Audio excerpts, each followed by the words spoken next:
Hello, everyone, and welcome to Video Game Choo Choo's inaugural episode of the Shadowbringers podcast, where Rose and I are going to talk about Final Fantasy XIV's latest expansion, Shadowbringers.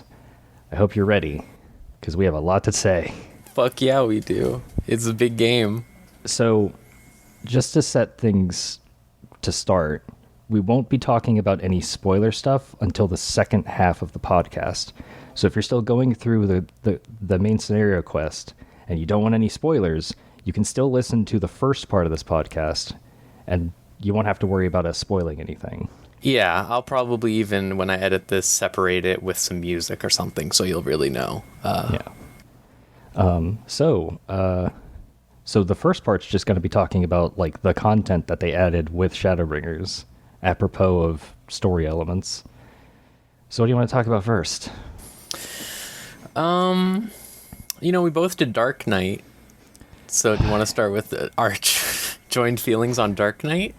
Yeah. Dark Knight's my favorite job.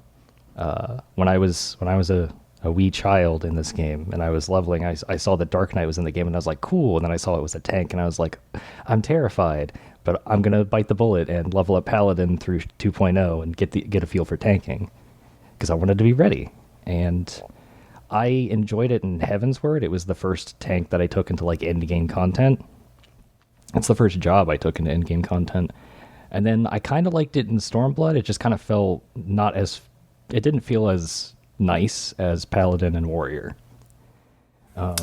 Yeah, especially Warrior. But yeah, that's sort of the nature of tanks up to this expansion. I will say, I feel like the tank balance this time is pretty good. So Dark Knight feels really nice now. I really like the Flood and Edge abilities because those alone make MP management more engaging and fun because you automatically know, okay, I can do that and then do it, or I can do like the Blackest Night because they cost the same amount of MP, so you can just it's a lot more engaging. And the fact that if the shield breaks on the Blackest Night and you get a free cast of Flood or Edge of Shadow, it feels like a parry thing. It feels like a real parry thing, like a Dark Souls parry. It feels good. It's especially more engaging than just mashing dark arts for sure. Like seeing like your mana go in, like making that tangible choice between defense and like sometimes when you do the defense, you won't necessarily break that shield all the way. So it's not always like 100% trade-off. So it feels like you're making like a conscious choice, like, should I use this here? Should I do this? Which is way better than just, I have to hit Dark Arts. This is where all my mana is going to do Soul Eater or Blood Spiller or whatever. Yeah. I'm a little disappointed. They kind of just said, hey, we're just going to give Dark Knight an inner release window where they just hit Blood Spiller or Quietus 5 times. But I can't say it isn't fun to just whip out 5 Blood Spillers. Sure, like it is the sort of thing where it's like, oh, I wish this was a little different from Warrior's thing, but at the same time, it was fun on Warrior, so. Yeah. I don't think Blood Spiller is as fun to spam as Fellcleave, because the sound design just isn't there for that. But because I really liked Old Delirium that they added in Stormblood, where it extended your buffs, because that was like really cool.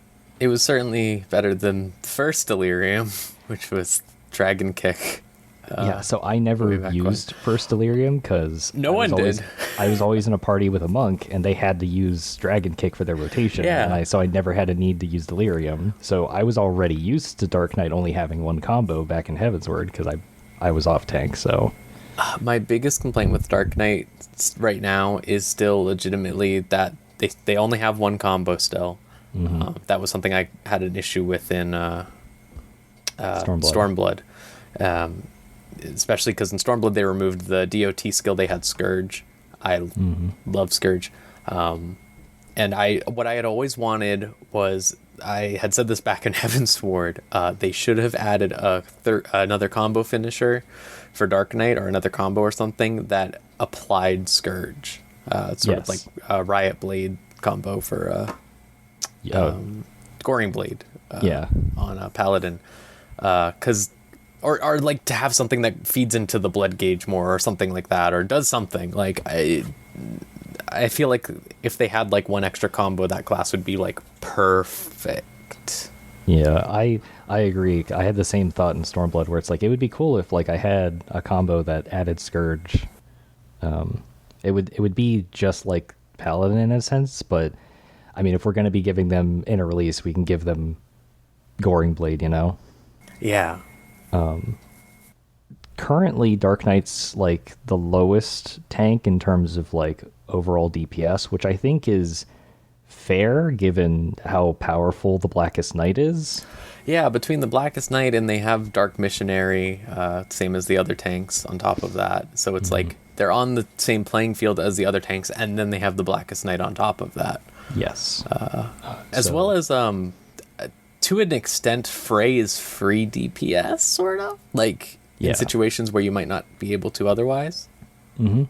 Because Frey does not care about any mechanics. Nothing. I summoned him while fighting one of the huge boss fates, Archaeotania, and you fight Archaeotania on like a big like plateau, and Frey was just like hanging out off of the edge of it. He was just in the air. He didn't care. Damn, Frey's like, I didn't even know that. That's good as hell. Yeah, Frey's like, fuck gravity. Yeah, no, it's. I still get spooked between the Ninja Shadow clone, and the Machinist robot.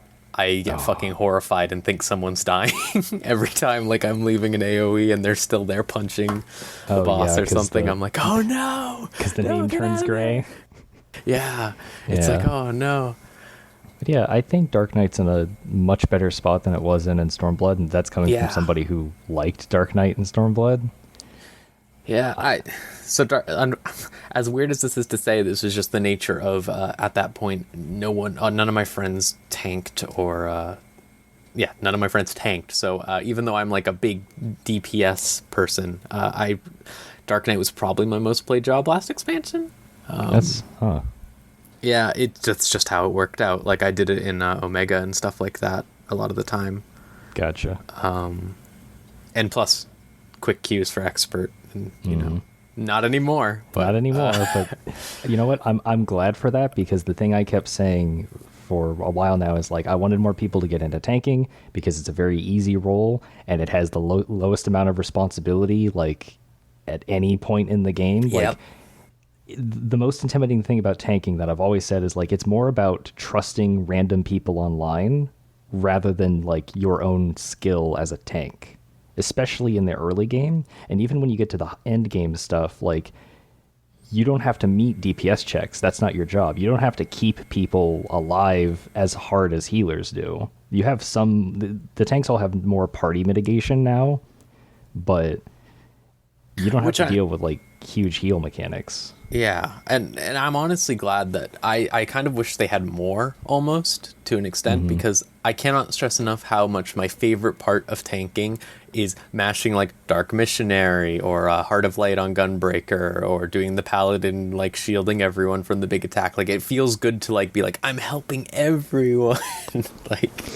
I always the reason I like Stormblood Dark Knight a lot is because I would be in a party with people and I would like see, oh, this person has 2 Vuln stacks because they have failed mechanics. Let me throw the Blackest Knight on them, save them, and then like know that I saved them because I just get a huge boost of like blood gauge. And you have that now. It's just now you get free DPS when you do it, and it feels really good. Yeah, it's great. That's something that I kind of hope that they just do more going forward, because that feeling to me of like knowing that you tangibly like helped someone and you're actually rewarded for it as well, as opposed to like a fun thing on Healer is in one of the more recent raids there's a knockback mechanic, and if you see someone on the wrong side, what I always do is I just use rescue and pull them back over, and it's fun to be able to be like, I saved you. I saved you. But on Dark Knight, like you said, it's even better because you get that tangible satisfaction of knowing you saved someone, because you get to do a giant beam out of your sword. Yeah, it's really good. Yeah, it's great. So Dark Knight's in a good spot. Which job do you want to talk about next? I can talk about Samurai. Oh hell yeah, your job. Yeah, this is my actual favorite one that I wish it was my most played. It is now for sure. But But yeah, they kept it basically the same from Stormblood. It's just a lot of quality of life updates for the most part. It's fantastic. It plays like an idealized version of the way it used to. Everything works the same. They got rid of Hagakure, which was this move that dumped all of your combo finishers into like, because the way Samurai works, for people who don't know, is you build up every time you finish one of 3 combos, you get a symbol, and then when you get all 3, you can do a big move. Hagakure used to be you dump all of them and you get some energy in return, and basically the ideal way to play Samurai in Stormblood was you use that ability on cooldown. So it meant like you're just like losing your combos constantly. Because that was the ideal way to play it, because you got your gauge to do extra moves. But now they just gave you a thing that just gives you all of that energy for free. It's on a cooldown, the same cooldown. And it just feels so much better to be like, oh yeah, now I don't have to worry or think about like how many of the combo finishers I have saved up or anything like that. I just get to fucking mash my little like gauge spender move where I'm just stabbing my sword into them over and over again between every sword slash. Like, it's really fun. It makes the job feel like super fast, which feels like a really good, like they got what people were getting out of that job, because one of the most popular builds for Samurai back in Stormblood was bumping your skill speed up all the way. Well, they made it so that like your big moves also cast faster now. Yeah, your big moves cast faster. The skill speed buff that you put on yourself is higher, and like you're doing 2 of them at once and stuff like that. It's really fun. And it feels like they really did a good balance with their removal of like a lot of the they removed all the debuffs in this expansion, I should say, for the most part, right? They removed slashing debuff, piercing debuff. Was there another one? The blunt. Was blunt still in? Yeah. Okay. Dragon Kick still applied blunt. It didn't do the int though. That was it, right? Yeah. Yes. That's why I have a cheeky monk friend who, whenever he would be in a party with another monk, he would like get them to do the Dragon Kick so he wouldn't have to, because doing Boot Shine instead is more DPS. Yeah. God. Yeah. But yeah, so the removing those has helped make it so that like people actually want to have samurais in their party, which was kind of an issue in Stormblood for the most part, because like you get people who like are really into looking at the meta and stuff like that, and they just go, oh yeah, no, samurai doesn't offer any utility, so if you get a bad samurai, well, yeah. But now it's like, okay, like 2 jobs have utility. So samurai can just come in and they probably won't be bad, because like you'd have to really fuck up to do bad on samurai now, I think. I mean, it was, when I played it, it felt like the most optimized, the best designed job of the physical. One of the best designed jobs of the physical, on like the physical side of things. Because like my main DPS in Stormblood was Ninja. I've always really liked Ninja, but it was really, really janky. It like you have to clip stuff, and like the dot was weird, and it was this whole like the mudras. But then I went to Samurai and I was like, this job is too clean. It's almost uncomfortably clean with how simple and like straightforward it is. So like, did you play Ninja in Heavensward at all? Yes, that was where I started, because I actually started playing Ninja when I was going through Realm Reborn as well. Like I leveled that up with Paladin. So Ninja was my first main. And I was like, this and Summoner in Heavensward, I should say. I was like, this and Summoner are the best jobs in this game. They are fucking designed perfectly. All the cooldowns line up. This is great. And then like Stormblood came out, and they, as you suggest, there's a lot of jank with Ninja. I'm so glad. We're cutting into like the samurai talk, but I'm really glad that they removed Jugulate. Yeah, I hated Jugulate. Yeah, it was very stupid. But you were going to talk about Shadowfang and what they changed? Yeah, well, you know what? Let me finish Samurai first. We can get to We'll talk about Ninja after that. So Samurai is very good. I just want to say one thing, which is their level 80 move is Shoha.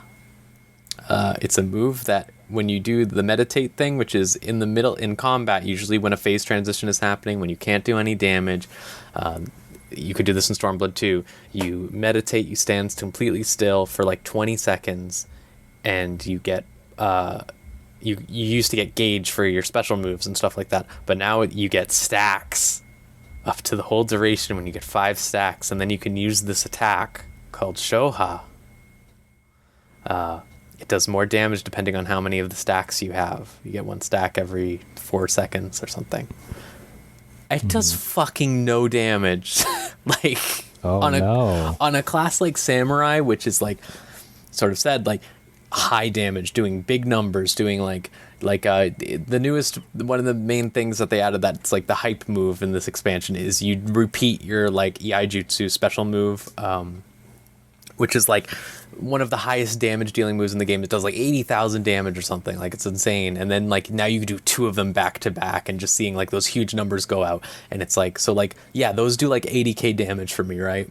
And then like I do Shoha, this move that you have to spend 20 seconds to do, which you cannot do in most situations in this game, by the way. It's just like, Titania is the current raid, one of the current extreme primals, is the only one that I can think of in recent times that where it's like, oh yeah, there are 2 spots where you can do this, because that's how that fight works. But you can't do that in most fights in this game, and it legitimately does like 10,000 damage. Oh my god. And you have to spend 20 seconds charging it. If you have like 1 stack, it literally does 1,000 damage. It's crazy. It feels like they fucked up somewhere, and like, I don't know, like, it feels like the damage should be doubled or something. It's they probably okay, so what I'm thinking is they paired the stacks you get with how much gauge you get. So when you get 10 gauge, you get a stack. When you get 10 more gauge, you get another stack. And it's probably a case where it's like, if the stacks themselves did more damage, or you got the stacks faster, might be more worth it. But they can't do that, because like, in order for you to get the stacks faster, they'd have to increase the rate at which you get the gauge, because those probably tick off of the same. But they don't. That's the thing that gets me. No. Oh my god. Yeah. So it literally does, like, it adds 1 stack every other or something like that. Every other tick of the gauge. So it's just like, it makes no sense to me overall. It really feels like, did you play Monk in Heavensward? Yes, I did. Okay. So you know how like Forbidden Chakra was like that sort of, but it did damage, and it was like, you could do it while you were doing other things as well, because you could like, weave it between certain things if you're moving and stuff like that. It feels like they were trying to do that for Samurai, but the thing is like, meditate's on a 60-second cooldown. It's not like you can like, do this like while you're moving, because you have to stand completely still and stuff like that. So this is like such like a specific niche thing that like a lot of Samurai were talking, like, if you look at all of Stormblood, there are 4 situations where you could build up an entire Shoha bar, like, to get, again, like 10,000 damage. Oh jeez. There were 4 situations in the entire game at that point. That is nuts. It just feels like such a weird move that they didn't think about. But on an otherwise perfect class, because I really do think that it is perfect, pretty much. Like, yeah. I thought that it was the best design job in Stormblood, and they kept it pretty much exactly the same. They fixed a lot of the messy stuff with it. Like your AoE, all of the AoE moves on like every class is way better. Yeah. But like they had it like, oh yeah, your AoE moves increase your like buffs and stuff like that, duration and stuff like that. So like they really thought about like a lot of things with Samurai to just keep it the same, but like make it better, make it feel like an idealized version of itself. Yeah, that's true for all of the other melee DPS as well. Like Ninja's new AoE combo extends their speed buff, and Monk's new AoE move extends their damage buff. Oh, Dragoon's doesn't. Dragoon is the only one that doesn't have like. Well, it does their Yeah, actually, my girlfriend was talking about this because it does. It still increases the life of the dragon, but it always did that. It is weird that they don't increase disembowel, right? Mm-hmm. Yeah, that's the buff. That feels like a weird oversight. Yeah. So we were gonna go to Ninja from Yeah, Samurai. Ninja. I haven't played it yet. I have a little, only to Okay. 70 at Only to 70, but 70. I've done a bunch of things. Yeah.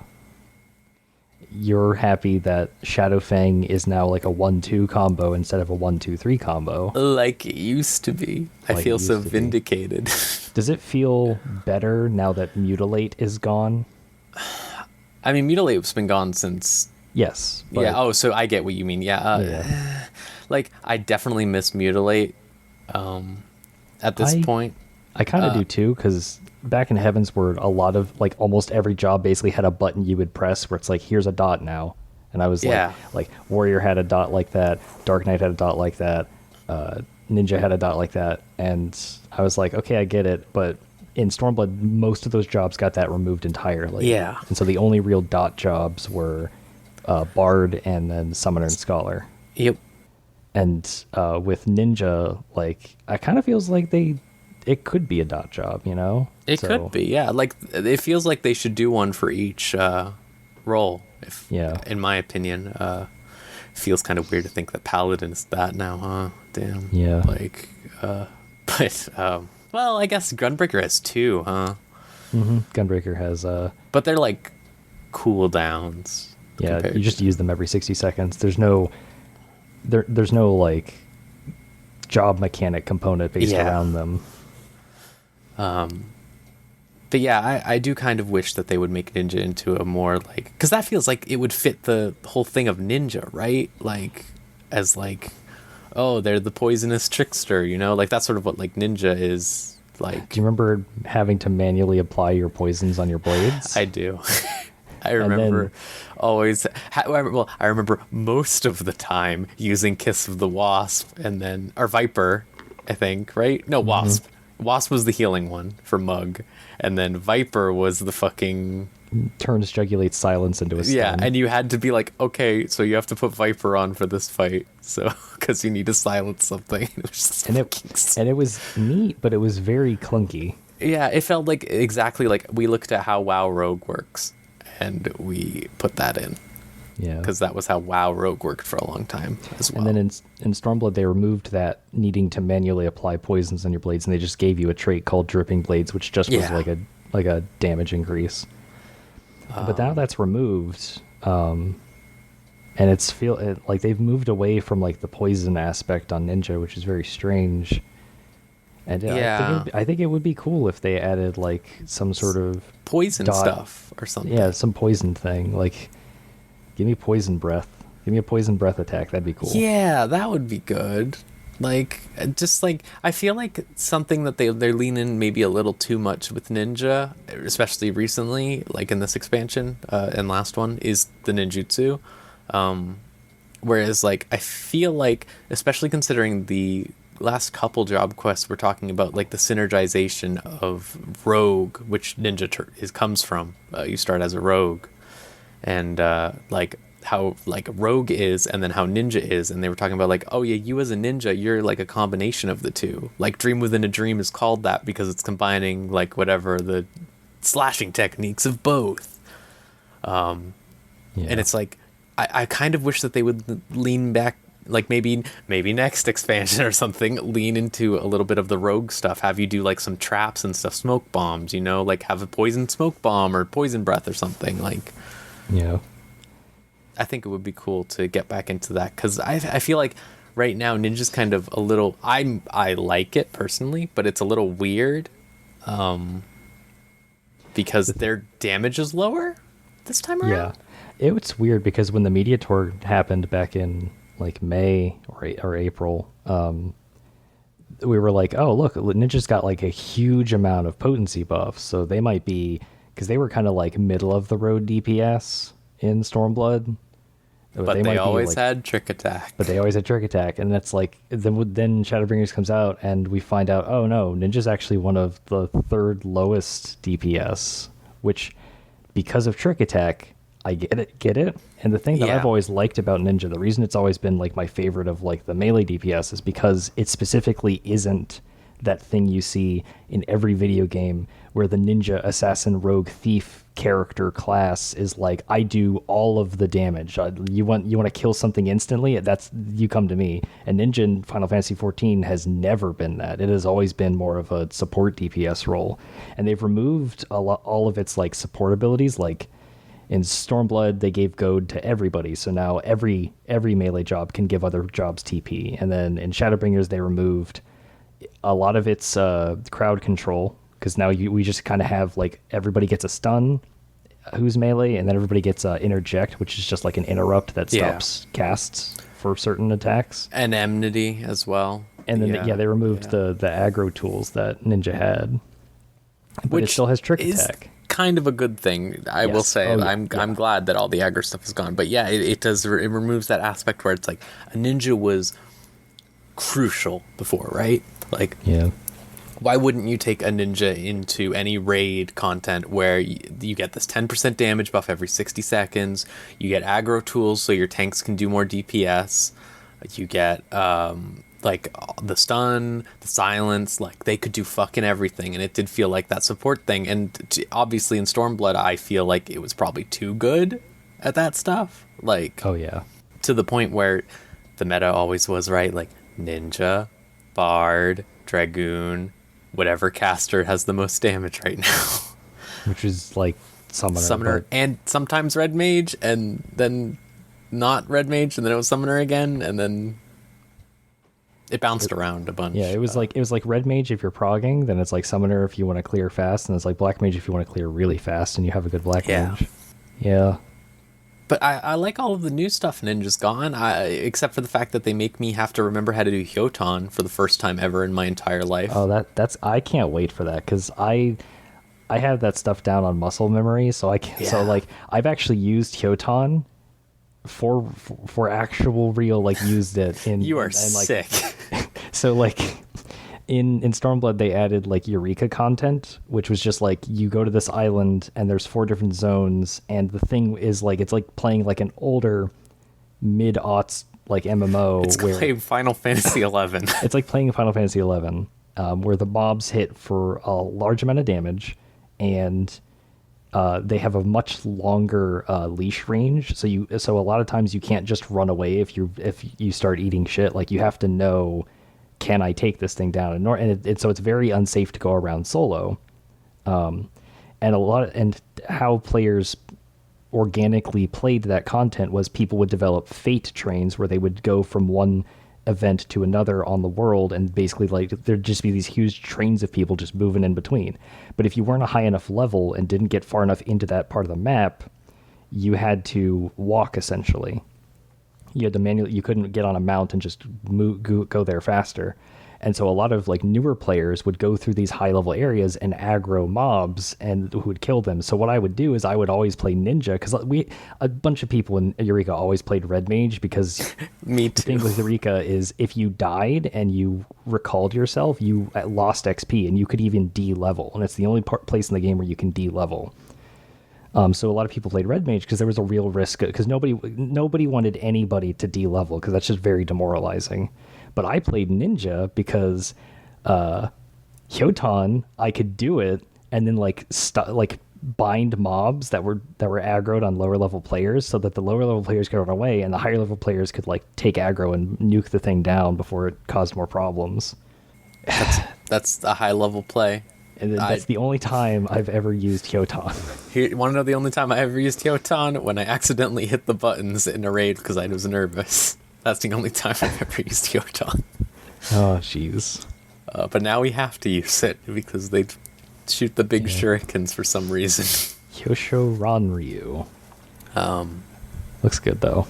Yeah, and I'm super stoked about Bunshin, which is just sort of like an expansion of Duality, which just repeated the last move you did or whatever. Now it's like, it repeats a bunch of moves you do for like 10 seconds? It's 5 GCDs, yeah. Yeah. It's like... I love that. I've been waiting for Bunshin forever. Shadow Clone Jutsu. Come the fuck on.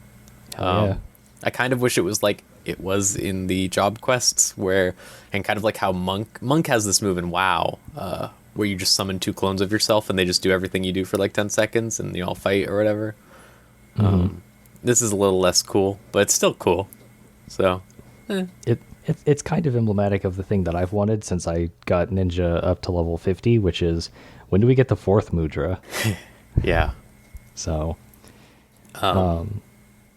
Tenchi Jin being fixed as well is a good thing. From fixed in quotation marks, very generous quotation marks, I guess I should say. But it being a cooldown is much better than the way it was before. Yeah, I didn't like how it cost gauge, and it's like, oh, this time I have to Tenchi Gen, and I have to make sure that I'm in a part. And I don't even want to. Yeah. But now it's like you can just use it. You can plan around it rather than around it and your gauge and the fight. Exactly. And speaking of the gauge, I'm so glad they did the change to the gauge that I was waiting for, that I thought from the beginning it was so stupid that it worked off of auto attacks, and now it works off of every single attack you do, every GCD.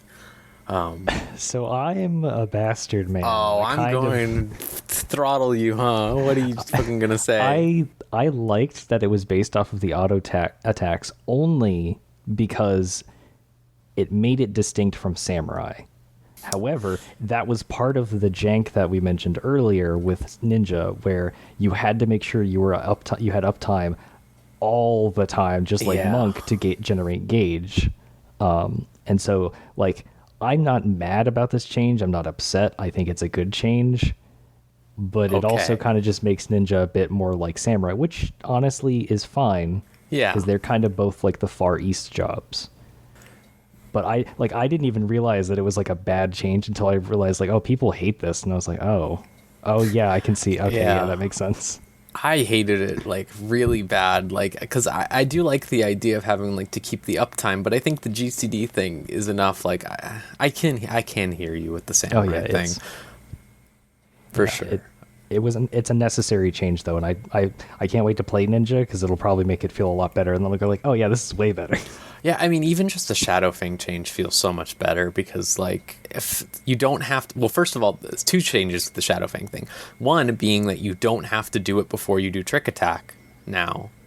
Oh, that's good.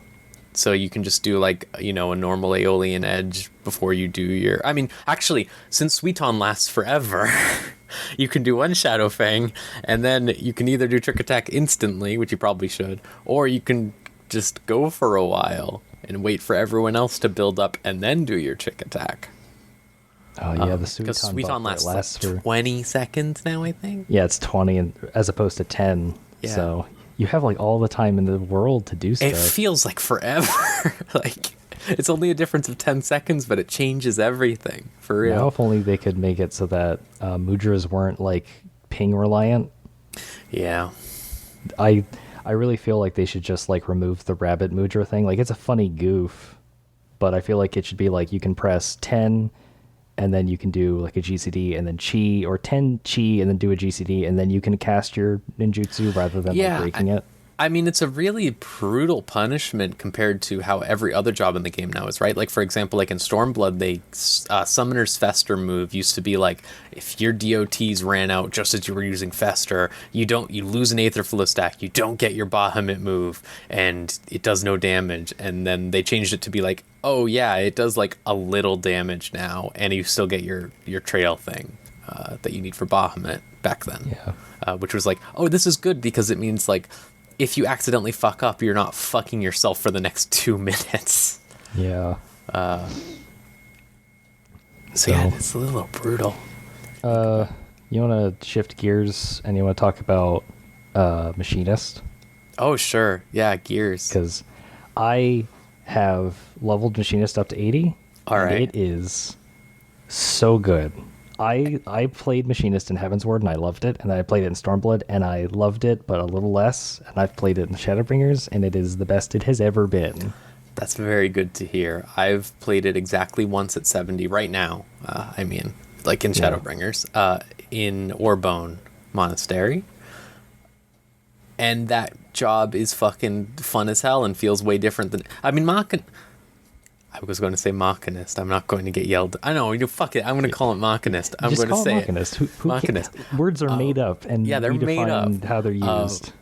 So I was playing Machinist, and Machinist has always been the job that feels the most different from every other job in the game. It always had like Wildfire, which felt completely different from literally the way any other job worked, and it was cool. And the weird proc-based stuff, it was always felt different, if not perfect. And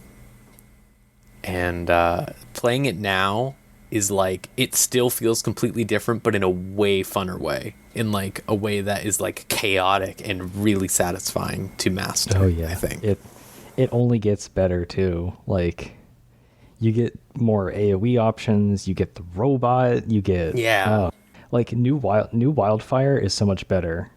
For people who don't know, Wildfire is basically like a time bomb you throw on a target, and then how it used to work is it lasts for 10 seconds, and then you do all your damage, and then it takes like 25% of that damage, and then once the time bomb blows up, it applies that extra 25% on top of what you did. So the idea, the optimal machinist thing, was you basically dumped all of your damaging stuff, all of your heaviest hitting combo finishers into the Wildfire window, and you had to do this every 60 seconds. So you slip up once, your DPS is lowered for the rest of the fight. There's no going back. You can't recover. And it was very stressful. And in Stormblood, they added like a heat gauge, which is common in a lot of other games, where you have to keep a meter between, like, if you keep a meter between 50 and 100, you get increased damage. But if it's below that, you do less damage. But if it goes above that, it had an overheat mechanic where you do a little bit more damage for 10 seconds, and then you lose all of that extra damage for 10 seconds. And I don't like heat gauges when they have like an overheat mechanic. I like the idea of having to keep it between. Yeah, you like threading that needle, right? Like, it's satisfying. But like, you had to, because of how Wildfire worked, you had to optimally play in Machinist, you had to overheat when you were doing your Wildfire sequence. And I didn't like it at all. Now you don't have to do that. It's done. Like, it's less of a ping job now, because Wildfire is based off of how many attacks you hit in, not how much damage you deal. So as long as you hit in 6 attacks, you will do maximum damage with Wildfires, to the point where like Wildfire used to be like the linchpin of the job. Now it's just kind of like a bonus that you get to do alongside Overheat, which you get to do a lot more often, and it doesn't punish you. Like, you don't go into that cooldown period after you Overheat. What Overheat does is it just lets you use Heat Blast, which has like a 1.5 second cooldown. It's like playing like a faster MMO for like 8 seconds. It's nuts. Yeah, I really like how the new Heat Blast works, because it reduces the cooldown of Ricochet and Gauss Barrel. Gauss Round. Gauss Barrel's gone too. Fuck yes. Get that ugly model out of here. Oh, it was so bad.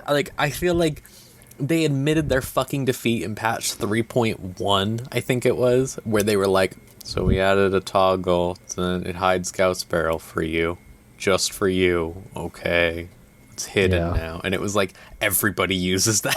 Like, I am disappointed that they've removed like the reload and quick reload, so some guns that used to have special reload animations, we're never going to see those again.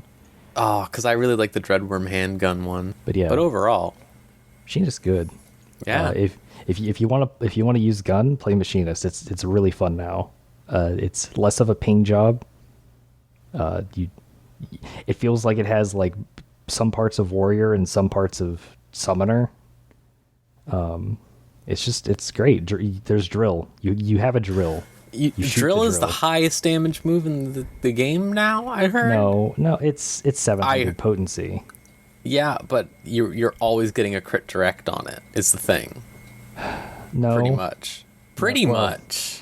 Because, okay, so Drill you can use 3 times in a minute, and you have a move called Reassemble, which guarantees a critical direct hit on your next weapon skill, which you always use it on either Drill or Air Anchor because they have the same potency. So every 60 seconds you're getting a crit direct hit Drill, but not every Drill.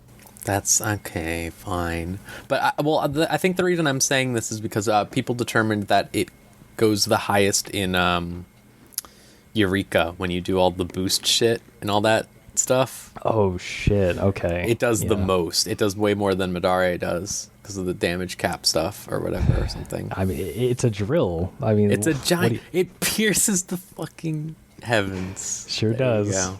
It's so good. That's why I want to play that job. Oh, please. It's good. It was really satisfying. I love when jobs are pressing buttons a lot. Like, that's what I like about Samurai is you never stop pressing different buttons, like, all the time, because you have so many combos and stuff. Machinist is that, and also they cut down on the amount of buttons you have to press, because, like, my Machinist hotbars are very, very, like, mild compared to some other jobs. Yeah. So... Speaking of guns, Gunbreaker. Oh, God. Gunbreaker. And speaking of hotbars, but the opposite way, where they're filled completely and you have no room. Yeah. What do you think about Gunbreaker? So I spent the first day of early access getting Gunbreaker from 60 to 70, because I'm a monster. I did the same thing, so I'm with you. Solidarity. But everybody did it. Everybody's doing it for Gunbreaker and Dancer. It's fine. It's their new jobs. What are you gonna do? I'm torn on Gunbreaker. Really? I've said this to a few people before, but I think it's good. I like it, but a lot of things about it rub me personally the wrong way. How so? So I have been wanting tanks to get a glamour that is just a really cool badass coat for ages, and not just like just use Snow's coat from Final Fantasy 13. It's like, no, because that's not tank specific, and everybody uses it for everything. And also, I don't really like the undershirt. And now Gunbreaker has that, and this means that Gunbreaker is going to be the tank that gets the cool badass coats from now on, and all the other tanks, tough luck. So I'm a little disappointed. You know what? You say that, but it could be like the sort of thing when like Ninja came out and it was still sharing gear with Monk, and they changed like a couple Monk gears to be more ninja-y.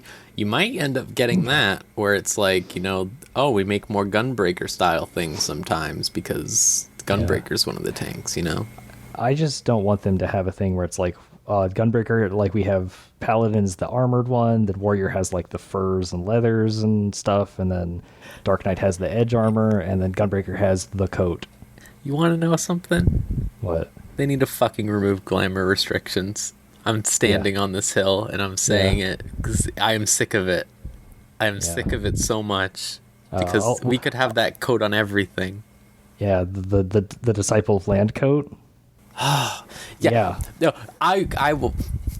Should I do this now, or should I wait to go on my soapbox about how crafting glamours are the stupidest thing in the world? The fucking gear, like, it didn't used to be that way. So it's always been that way for the job gear for like, you can't wear the leatherworker shirt on Goldsmith or something like that. Sure, that's fine, because that's the same way. I hate it. Well, okay, I say that, but it's fine in the current system. Yeah, like the old level 50 Goldsmith stuff is like Locke's set. That's what I was going to say. Okay. Is that's been my ideal ninja glamours forever and ever and ever. And I can't. And you can't even use anything on the crafting jobs. That's what really gets me about it, is you can't even glamour anything on the crafter job if you want to have all of your crafting classes look good, because you wear the same gear for all of them. Yeah, you'd have to glamour plate, and that takes up glamour plates. Yeah, and so they did expand how many glamour plates there are, but it's still only 15. 15, yeah. And it's just like, I'm at this point where it's just like the Chinese servers don't have glamour restrictions. They just straight up don't. Oh shit! I didn't know that. Yeah, that rules. Yeah, I know, and it's just like I'm just sitting here like, getting annoyed when like like when I finish getting botanist all the way up right now, and I finish getting fisher up all the way, and they share gear with my miner, it's gonna be like, well, right now that's not a problem because the coat, as we previously said, is really fucking good. But like, say I want, like, the aesthetics of a fisher are very different from the aesthetics of a miner. And very different from the aesthetics of a botanist as well. It's like, it's so frustrating that this is something that we have to contend with still. Yeah, but going back to Gunbreaker, so the other things that I'm kind of torn on is like it feels really fun to play. Like, I don't think anybody's Yeah. I don't think anybody's like saying I played Gunbreaker, didn't like it, it was boring, I didn't. It's a bad job. I don't think anybody's saying that. I will say at like 50, it's kind of rough. Like when you get synced down to 50 dungeons, it feels like 2.0 Paladin, and Paladin doesn't even feel like 2.0 Paladin at that level anymore. Yeah. The thing that rubs me the wrong way with Gunbreaker is that Rough Divide is it's their gap closer move, and when you unlock Gunbreaker, it starts at level 60. Gunbreakers unlock Rough Divide at level 56. And Rough Divide uses the new charge system where some of your actions, if you use them, they'll go on cooldown, but you might get a second use of them. Machinist has this to the point where like most of the other jobs that have like charge actions only have 2. Machinists get like 3. But it's really useful because it's effectively like you can use it. You can like if a move has a special utility to it. In the case of like Rough Divide and other gap closers, like the ability to close the gap, you can hold it instead of just spending it immediately for damage. Because that was the problem in Stormblood and Heavensward, where Dark Knight and then later Warrior, they both had gap closers, but you would only ever use those on cooldown for the damage. You would never you would never like wait to hold them for gap closing purposes unless it increased your uptime by like 1 GCD. But that was way more of like a galaxy brain move, I guess. And now it's just like you don't have to think about it. You can always just hold one, and as long as you don't let it max out charges, you won't suffer a DPS loss. And so it adds a lot more flexibility.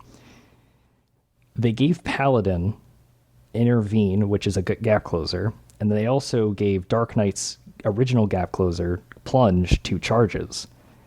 But Gunbreakers gets theirs out of the box with 2 charges. Paladin has to wait until level 74 to get theirs, and then Dark Knight has to wait until level 78 to get the second charge. So you want to know, I'm not going to apply this just to Gunbreaker. This is a legitimate problem I have with a lot of classes, is that they locked those quality, like moves or traits that are specifically just quality of life changes, not like a big new damage move, not like a brand new move and stuff like that. They locked them behind the level up stuff for a lot of the older jobs. Mm-hmm. I think the worst one, hands down, and we'll probably get to it, is Red Mage. Because Red Mage got like 3 different moves that are literally just like, oh yeah, you do this because like this is to help solve a problem, but you don't get it until like 72, 76, I think. And it's just like, why? Like why? And then like you have like Dancer just jumping around everywhere, and they can just do anything. Yep. Gunbreaker also has like basically most of the time it just has one combo like Dark Knight, but then 2 times a minute you get a special cool combo that has like a 6-part combo, and it's like, wow, Gunbreaker has a combo within a combo, and here I am on Dark Knight still with one combo. The other thing is like Gunbreaker feels very weird because they just took Fight or Flight from Paladin. They just have straight up the same buff. So they have the same window. The only difference is Paladin, after they do their Fight or Flight combo, they can do the Requiescat combo. Whereas with Gunbreaker, it's just, you use No Mercy, and then 60 seconds later, you do the same thing again. Yeah. So it's very... And, like, I don't mind the fact that, like, Gunbreaker's, like, the easiest tank to play, pretty much. Because it starts at level 60, so you get a lot of tank stuff right out of the gate. But... It's like, oh, Gunbreaker has all the cool new things, and it's just taken some stuff from other jobs, but now like it's better because it's simpler to use. Yeah, sure. And the other thing is Gunbreaker is one of the highest DPS tanks in the game. It sure fucking is. I was like blown away. And like for how easy it is to play, that would be fine because its invulnerability is It's good. What do you mean? It's great. I haven't seen this, but a friend of mine was telling me that she plays Gunbreaker on her she played it through the MSQ, and she was like, I hate Super Bull-Eyed. I can't put it anywhere in my hotbars because I always press it accidentally. Yep. And it's the worst one to do that with. I've hidden it so that never happens. Did you hit it behind your crosshair bar? Yeah, it's on the second bar. It's on the like when I press L2 R2 or whatever, so it like never happens. And it's on the D-pad one too, so you know, that's how you avoid it. I always put my invulns on either I always put them on like 6, which is harder for me to reach. Sure. So like I usually never have a problem with that. I actually was doing like an expert dungeon with one of my friends, and he was on Gunbreaker, and he was doing like a really big pull before the second boss, and we had 2 DPS, 1 dancer, 1 red mage, both of which are like very low on like overall DPS. They also were new to the dungeon, and they also were like, I got the impression that they weren't like especially like experienced players. So he's tanking all of these mobs, and I'm on Scholar trying my best. And there's one part where I actually tell him like, hey, you need to use Super Bolide now, and he does. And it was like, it felt like when you coordinated, it feels fucking amazing. Because if he hadn't done it right then, he would have died, and we would have had to start over. But because we coordinated that, oh, it felt so good. So it's not like it's a bad, like useless thing. It just requires a bit more coordination, and it's not as like hectic as Living Dead is, where it's like, oh, now I have to heal them immediately or they're gonna die. It just starts off with that part, but if you know it's coming, it's fine. It's when people press it accidentally or press it hurriedly that it's do it right. As they say, the joke with benediction used to be, and probably still is, that people would edit the text to be like, the target immediately kill the target when you use it or whatever, because people would always use benediction too late. I've now seen like a follow up of that, which is people use benediction and then Super Bolide goes out, and the Gunbreaker goes all the way back down, and it's the saddest. You hate to see it. You hate to see it. The other thing is, oh crap, I just had it in my mind. It was really good. Crap, it's gone. I'm sorry. It's gone. It's gone forever. Just like all the Gunbreakers' health when they press Super Bolide. well, I can say how I feel about Gunbreaker is 2 things. One, continuation is fantastic. It is, you can clearly see the mission statement with it literally being like, Gunblades are from FF8. In FF8, you press the button after you attack to do the extra thing that does more damage. What if you did that in the MMO? And they did that, and it's cool. Yeah. And the second thing is that one of my problems on the flip side of you complaining about how Gunbreaker gets some stuff too early compared to the other tanks, so it feels like, you know, a little better in lower level content.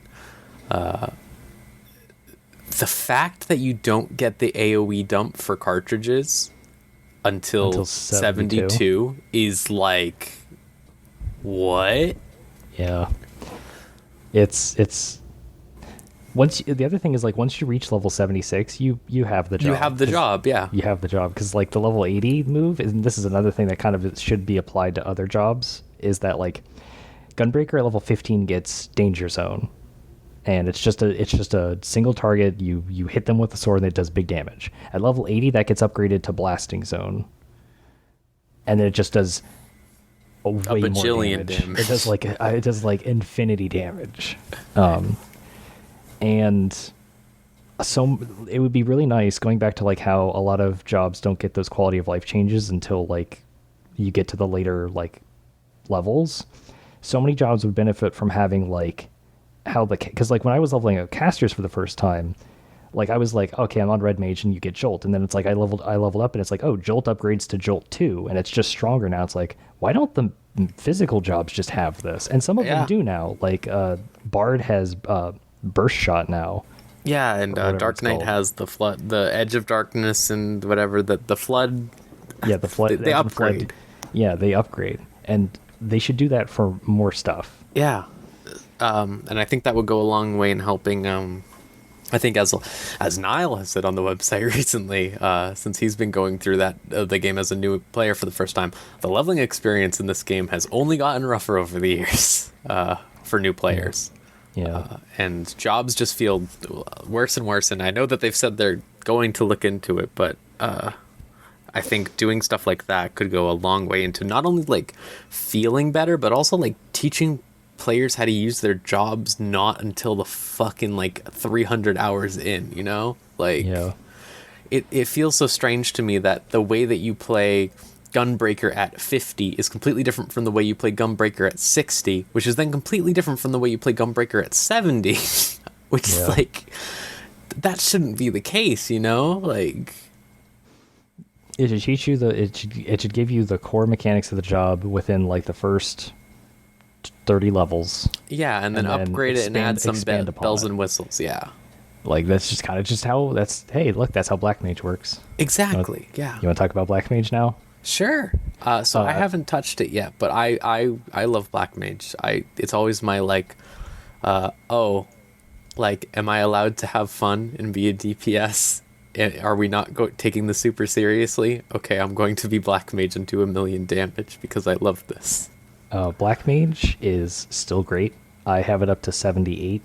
Nice. Which is basically, I basically have the job because the level 80 skill is just a single target version of Foul, and it's instant cast, so it's nice. And you also get 2 stacks to use on Foul or Xenoglossy, but like, you get to level 78, you basically have everything. Hell, you get to level 72, and then you understand why Black Mage is a really good job, and it sucks to sink down past below 72. I can't go back. Because Despair, right? Well, no, it's not Despair.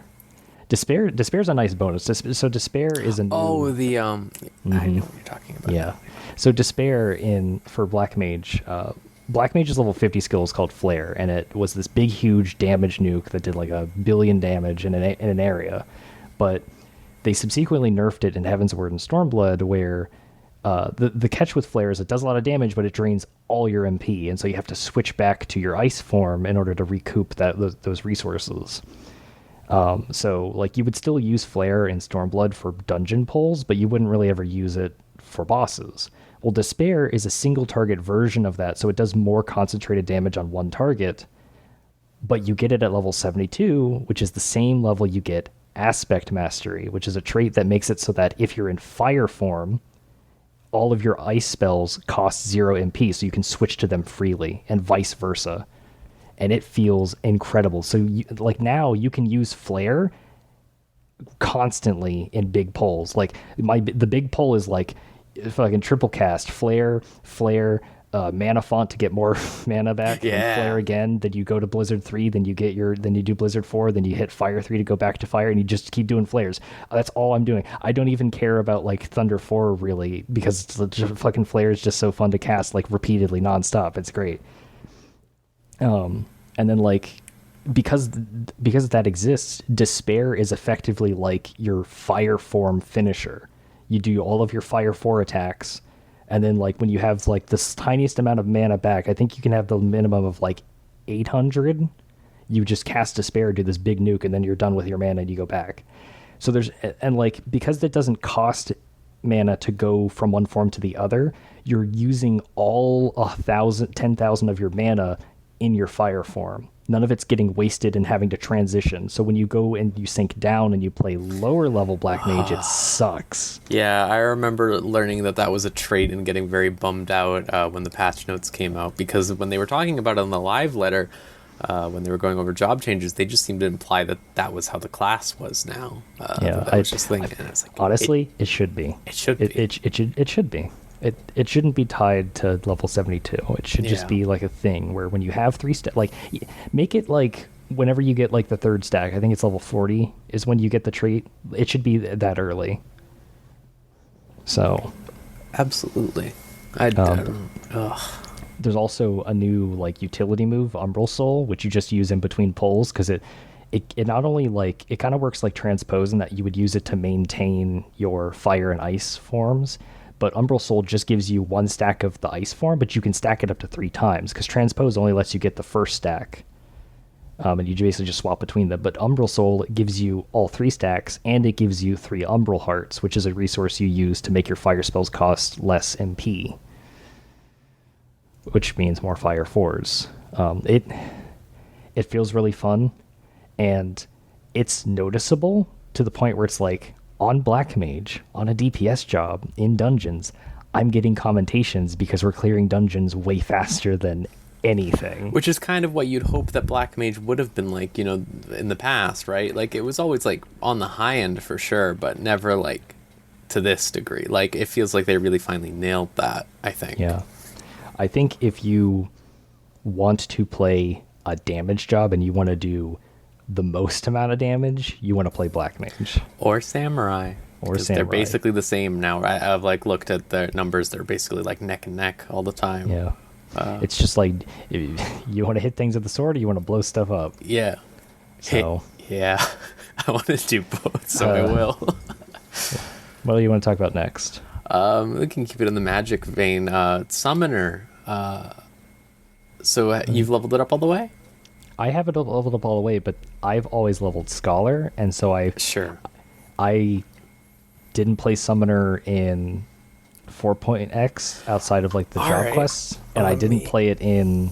I haven't played it in Shadowbringers. I might play it now because it has a Phoenix, which is cooler than Bahamut. But let me take control then and warp the narrative in your mind away from whatever anyone else might tell you, okay? Oh boy, I'm excited. 4.0 Summoner was the worst shit in the world, and I hated it so much. Everything about its design was terrible.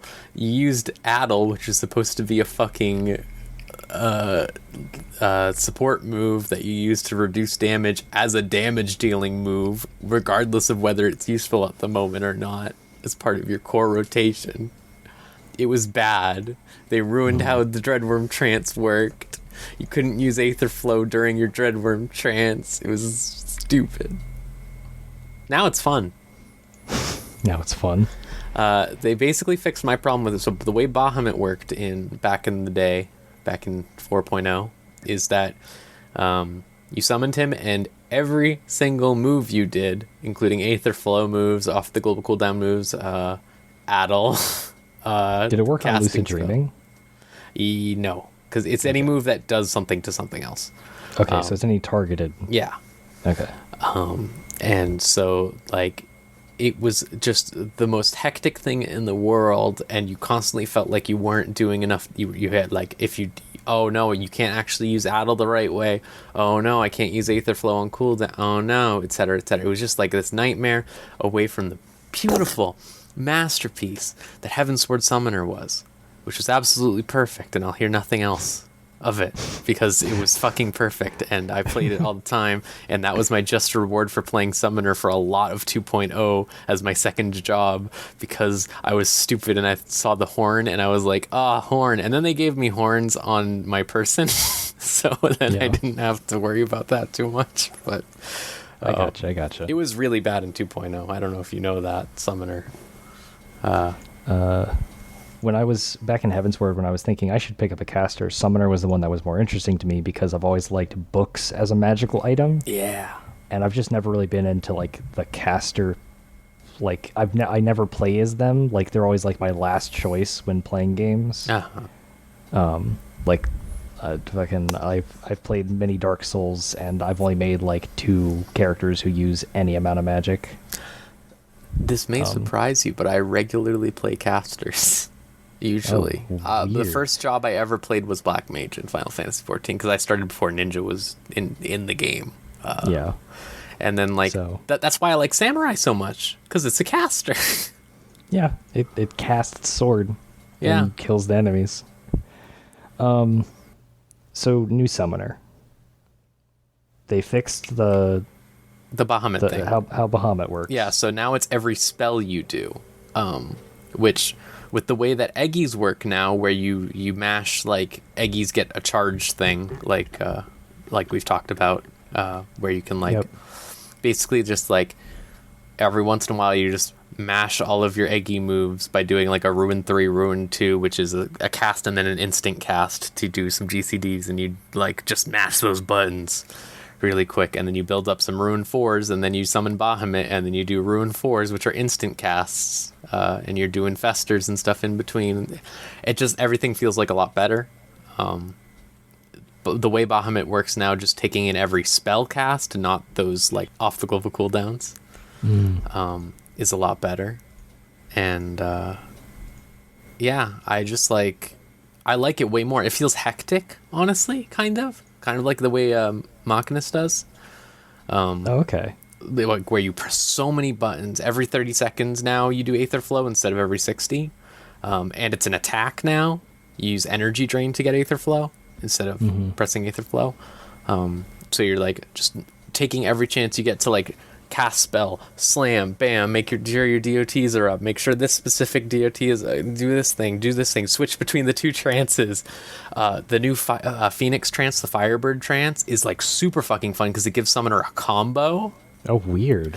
Where your Ruin turns into just an instant cast, shoot out of fire. Or no, I'm sorry, it doesn't shoot into that. It turns into just like a casted fire shoot spell, but then that combos into every time you cast that spell, you can shoot out a giant explosion AoE fire blast. Holy shit. And you just get to basically like do cast, boom, cast, boom. Like, it's really fucking fun. And while you have that, when you get to 80, you have Phoenix out as well. And Phoenix is just like Bahamut again, but you have this new combo, so it feels completely different from the way that you would control Bahamut during that point. And like you're doing all the same stuff. Phoenix is doing a heal on everyone too, so you feel like you're having that support thing going as well. Yeah. Sort of. It just feels like really good. It feels like a summoner now. I think they really nailed that, which is something that I thought about in Stormblood when they introduced Bahamut. Was like, it's cool that you summon Bahamut, but it kind of makes the other Eggies seem like not real summons. And what I would almost want is like, and they've started to go in this direction. I want them to go further. I always said that they should do this thing where you're cycling through various summons. You're like, here's your Bahamut phase. Here's your, at the time I was like, I don't know, like here's your Alexander phase or something, you know, like, oh, like the raid bosses. Yeah, like just have like a bunch of different phases, and I think they're going in that direction, and I really like that. Yeah, I predict in 6.0 it'll be like you have your Bahamut phase and then your Phoenix phase and then some other phase, and it'll be some crazy summon thing. I don't know what it would be. I was thinking Alexander and the attacks would work like you set up the new twinning boss in the twinning dungeon. Not to do any spoilers, does this thing where they like drop time stopped AoEs. Oh yeah, and you like sort of set that up or something like that, and it could play a little differently. I don't know, just some brainstorming. That kind of leads me into Scholar a bit. Yeah. Because they're tied, and I've always leveled up Scholar in lieu of Summoner. I've leveled up both. Scholar is my favorite healer. Right now? Or just in general? It has been. Like, I leveled up all the healers for the first time in Stormblood, and I leveled up Scholar first, and I really liked it.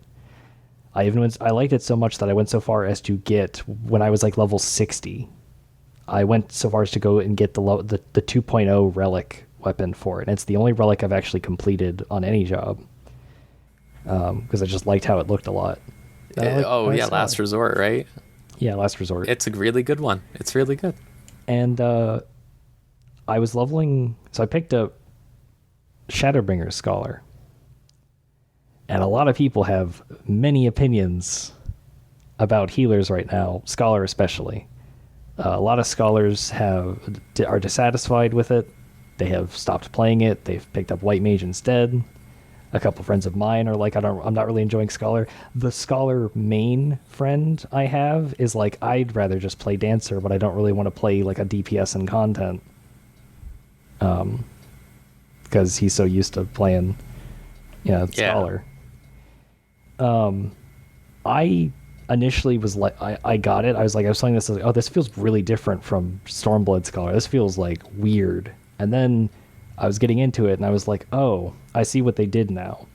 They made Scholar so that, like, it's the healer that you play when you want to do really big pulls, because it can DPS while also healing. Yeah. And I'm thinking about its healing stuff way more than I ever did, because in Stormblood, like, I never use Sacred Soil, because how Scholar works is every 60 seconds you use Aether Flow and you get 3 stacks, and then you can spend those on healing abilities, or you could spend them on damage abilities.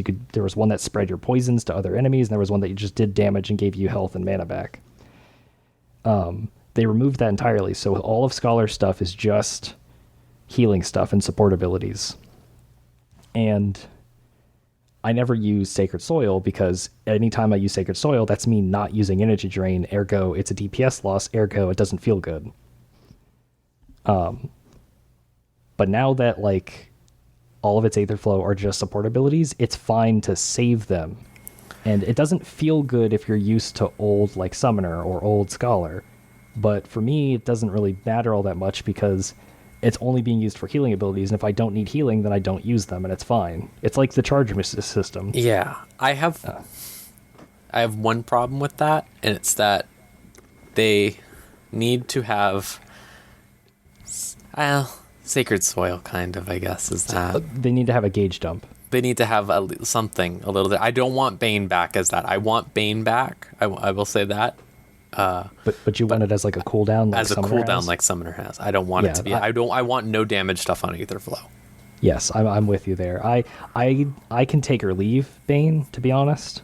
It was cool. It was fun to do, but with only having one dot, like. But then, sure. But like my problem with that is that like now it's become this unintuitive thing where it's just like, well, putting it on everything. Yeah. Which is but every weird. healer has to do that, right? And they shouldn't. Yeah, they shouldn't. Like, White Mage didn't have to, really, because they just put on Arrow 3 before and then just did Holy, you know? Like, but now they can't do Arrow 3. And Astrologian never got to, but, they... Yeah. What they should do, an idea they could do is like, so you put a dot on one enemy, and then when that enemy dies, it automatically spreads it to the other ones. Sure. That would be fun. Biobomb. Yeah, but the gauge dump idea I have is just like it's a move. You can press it and it turns your one Aether Flow stack into 500 MP. Sure. Like it's harmless. Yeah, that would be fine. Yeah. Like it gives you a little bit of MP, but not so much that like you're like White Mage and you basically have thin air now. Or like some sort of cooldown reduction move or something. Yes. Like the other idea I had was like you use it and then like it reduces the cooldown of like Indomitability or like Seraph or something. Yeah. Seraph, by the way, is very fun to use. Yeah. I was worried beforehand, but I actually really like her. Going back to that one moment where I was coordinating with my friend to do Super Bolide, we lived because I used Seraph at the beginning. So there were like 3 shields, which is really cool because like now Scholar, when it crits, it gives the regular Galvanize, then it gives a Catalyze shield, and then it also on top of Seraph shield, you can have 3 shields on people, which is incredible. But also like Dissipation is useful now. I never used Dissipation ever because it just felt bad because you like, oh cool, you use it in emergencies, but it's like, but in emergencies I want my fairy to help me heal people. And now it's like, I use Dissipation all the time because if you time it right, you can actually like have the stacks from Dissipation, have Aether Flow off cooldown, and then by the time you do the next pull or you get to the boss, your fairy's back because it auto summons your fairy back now. Yeah, and thank God for that, because that was something that was definitely holding Dissipation into never use territory. Basically, Scholar feels very different from old Scholar. It still needs some changes because I don't feel like White Mage should do as much damage as it does. Yeah. And then have Scholar be like, I'm the middle of the road healer because like people are never going to take it because like you take Astro for the raid buffs, and then it's like if you have to choose between 2 healers but one healer does way more damage, people are going to just pick the healer that does more damage. Yep. So and I will say that I don't know if I agree that it's like that much different. I think it's just an idealized version of itself before in the healing regard specifically, where like the reason I have picked Scholar over the other 2 healers always is because Scholar feels like I have this fucking toolkit. I have this fucking all these different moves that I can use in these different I have these fucking deployment tactics. I have fucking emergency tactics. I love the new recitation ability. It's really good. Yeah, and it feels like the idealized version of that now because all of the Aether Flow stuff goes into those moves. I kind of wish they didn't have as long cooldowns as they did. Also, side note, you can deploy off yourself now. Yeah, thank God for that. No more fairy deploy. Though I am sad that they removed the crit shield from deploying, but you can't have it all. It was too strong. It was too strong when you combine the fact that you get Seraph, which kind of just gives you that anyway. Yeah. So, if they want White Mage to be the healer that does the more amount of damage, because it's been Scholar for a while, the whole time, I think, right? Like, so if they want to shift gears and they want White Mage to be like the healer that does more damage, then I feel like Scholar should be the healer that like brings much more utility to the table than what it has right now. Because now more all it party has buffs, is, change stratagem, and that's great. But it would I feel like it needs to have just like a little bit something else. I feel like the second fairy ability that is the just healing up, basically, buff. I feel like that could be something different. I feel like that could be something more interesting. I almost kind of want them to bring Fey Wind back, you know? Yeah, exactly. That's but what I was but like actually useful, like not just plus 3%, because 3% is like whatever. But like, I don't necessarily want them to bring Fey Wind back in that like, oh, it's fucking up people's rotations because now they're like 10% faster and they don't know why. But yeah. I also think that because the other thing is like Scholar healing wise feels really good. I'm using all of my tools. It feels like I'm being very like methodical and I'm thinking strategically about when I'm going to use what. So that part's great. The DPS part doesn't feel great at all, and that's part of the reason why a lot of people are leaving, because they would play Scholar when they want to play the DPS healer, and now like that's White Mage now. And so I feel like what they could do for Scholar, I've been talking about this with a couple other people, is it would be cool if Scholar was the only healer who had spell combos. So like you do Broil 3 and then that combos and then that combos and they kind of have Libra. that, right? Like in a sense with their like cure procs and stuff like that, like almost like if they just expanded that a little bit more. Yeah. Like I was looking up, and in Final Fantasy XI, Scholars have a bunch of like moves that they're like they do damage in an area, and they're based off of like what the weather is. So like they're like Pyro Helix and Cryo Helix. Yeah, they sure do. And it would be cool if like Art of War comboed into like a move that was just like regularly just Helix, you know? Yeah, sure. So like it'd still be instant cast, but you know, it makes it feel more impactful when you're doing stuff. It feels weird to me that an expansion where they took tanks and pretty much everyone, and they went away with tanks, and they were like, okay, listen, tanks are basically just DPS. Like we'll give them all the tools to do their tanking stuff better and focus on that, but we're not going to punish them for dealing damage because we know that they're going to be dealing damage. You know, they removed the stances and everything so that you're just outright doing it. The fact that they went the opposite direction with healers is baffling to me. I really don't understand it, because they didn't make the game harder to heal or anything. It feels like the argument that people always have where, you know, like when people are like, I only want to heal, I don't want to damage. I don't want to do DPS. I just want to heal. That argument has always been weird to me, because it's like, so you just want to stand there and do nothing? A lot of the time, like, and that honestly makes it feel like not necessarily what the developers want you to do, but they're getting in that direction sort of with these like now it's just like, you want to just mash Broil 3, Stone 4, Malefic 4, like you want to just mash that. Like it feels so weird to me that in an expansion where they did so good by tanks, like it feels like they didn't even they thought in a weird direction with healers. So at the beginning of Stormblood, a lot of people were asking like, why are there no new tanks or healers? And then they gave like a couple reasons. Like, one, if we have to add 3 jobs every expansion, we will die. And two, for Stormblood, they wanted to focus on rebalancing the tanks before they added a 4th one. And after Stormblood, we now have a 4th tank, and all of the tanks are balanced pretty much evenly. Like, they're the best they've ever been, I'd say. I wouldn't, like, before it was like, we need to have a warrior and then a paladin because Dark Knight's too clunky now. And like in Heaven's Word, it was like, paladins that can't block magic damage, don't want that, because Alexander raids do a lot of magic damage. I forgot about that. Fuck. Yeah. But now in Shadowbringers, it's like, it doesn't really matter what two tanks there are because all the tanks are good. I think there could probably be some room for some minor adjustments here and there, but I don't feel like I said, Dark Knight's the weakest tank in terms of DPS, and it still feels good to play. Yeah, it still feels good to play, and I don't mind that because like its defensive abilities are ridiculous, so it feels fair. With the healers, they also I feel like with Shadowbringers, that's this expansion for them. They're going to be retooling because if you remember when Stormblood launched, Paladin was like ridiculously overpowered. It sure was. And then one of the first things they did was dial it back, and then they tuned Warrior up a bit. Which God forbid that Warrior ever be at the bottom of the pack, right? God, oh, you know how it is.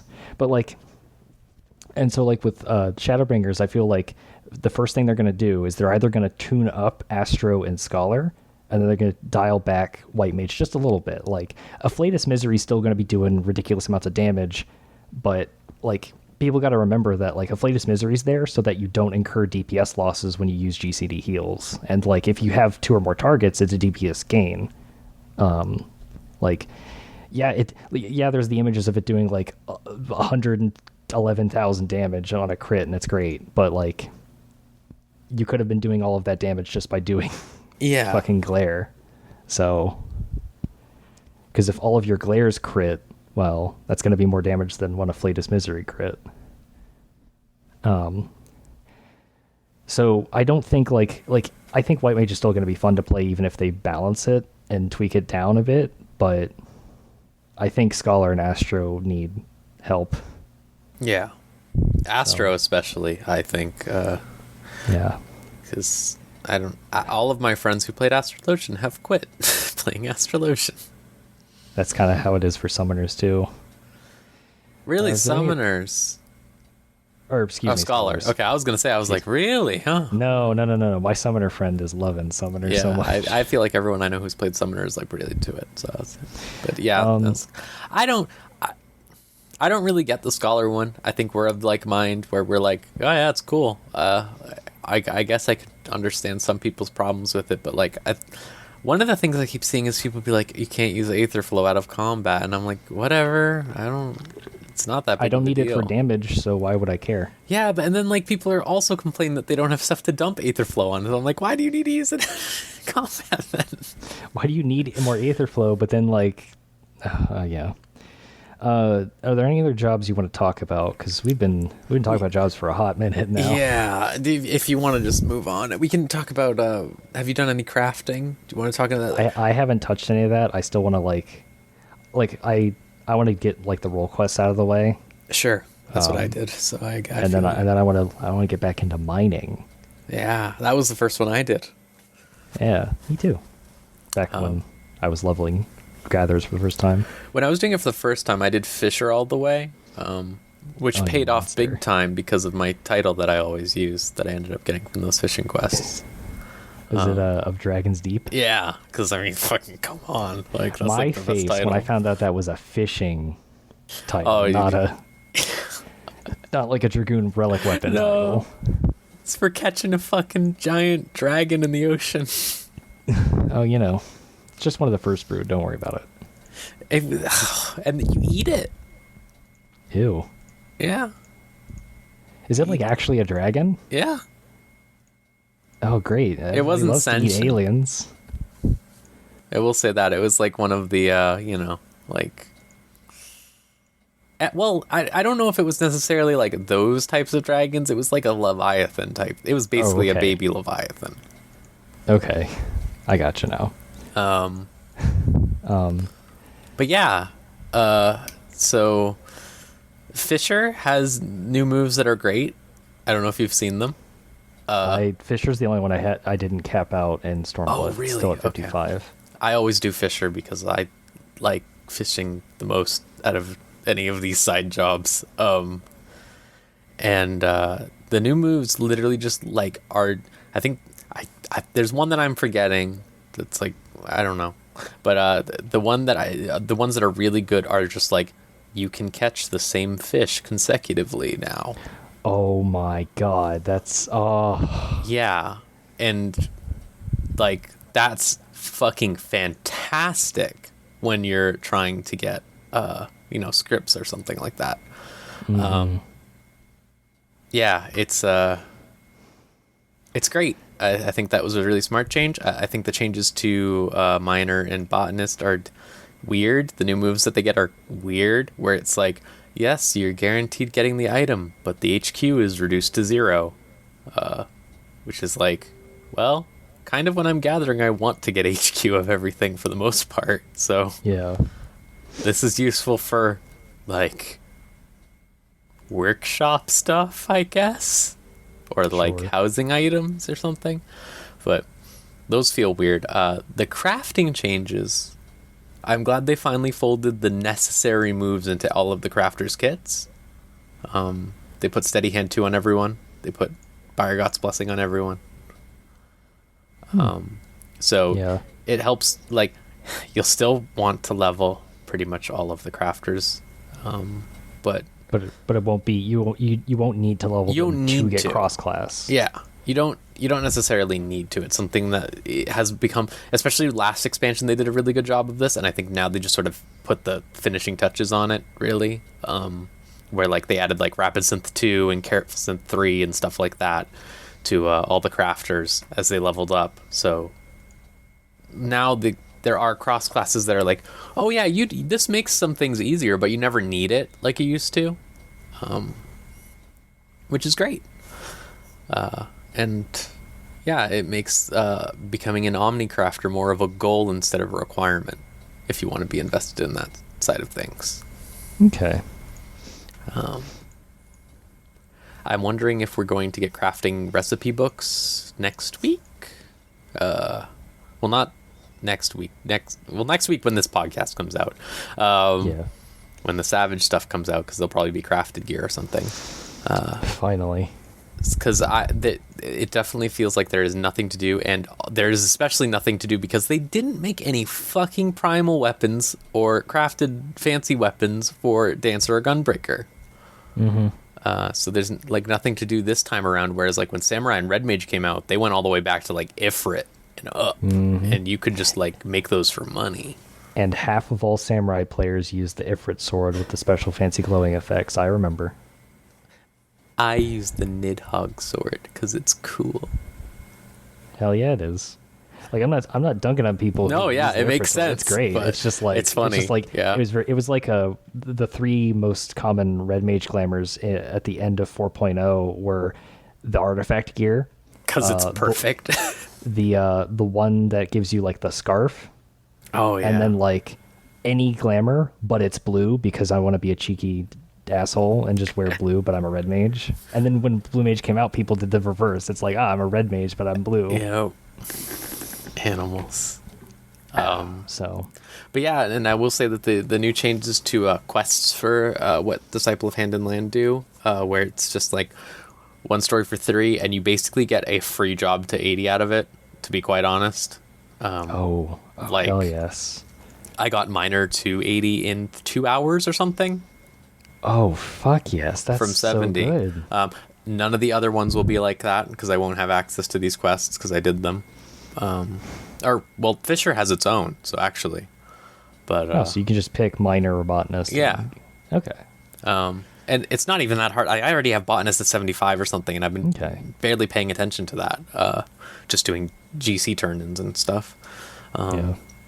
But yeah, like those quests basically give you like a fuck ton of experience, a fuck ton of gathering scripts, and the stories are pretty good for the most part recently. Like the Gatherer one, without getting into spoilers, is literally about a cat girl Mulder from fucking X-Files, basically, who is obsessed with finding the Loch Ness Monster.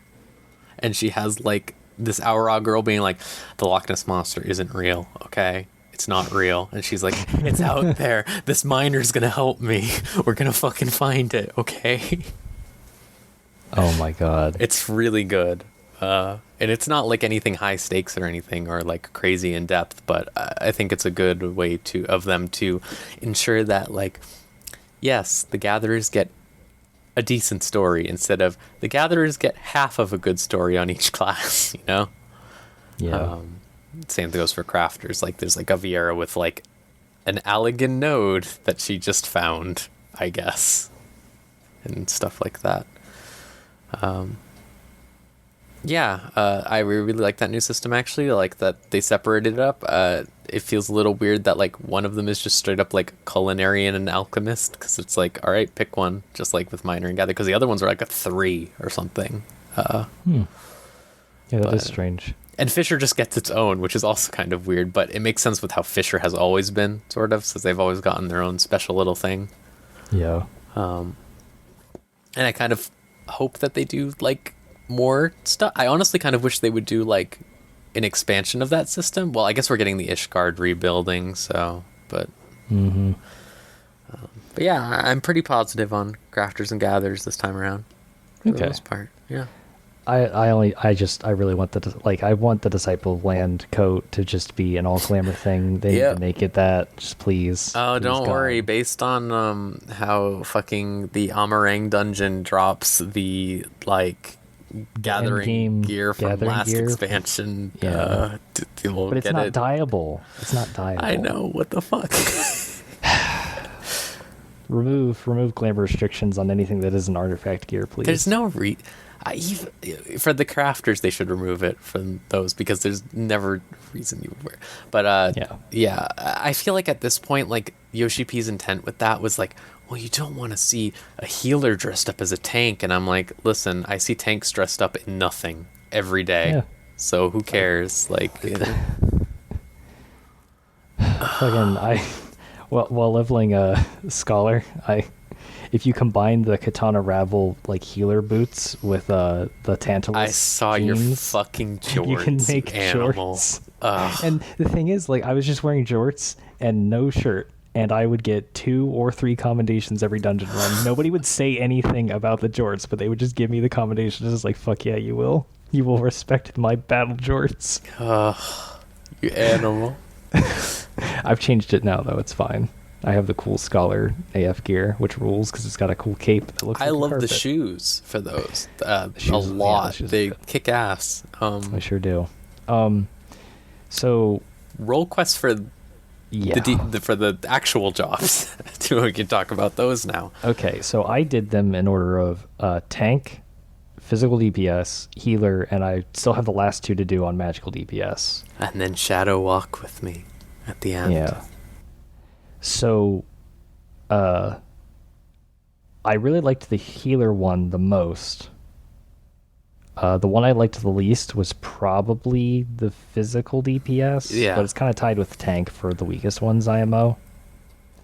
I feel like I liked tank way more because physical DPS felt like it wasn't doing anything.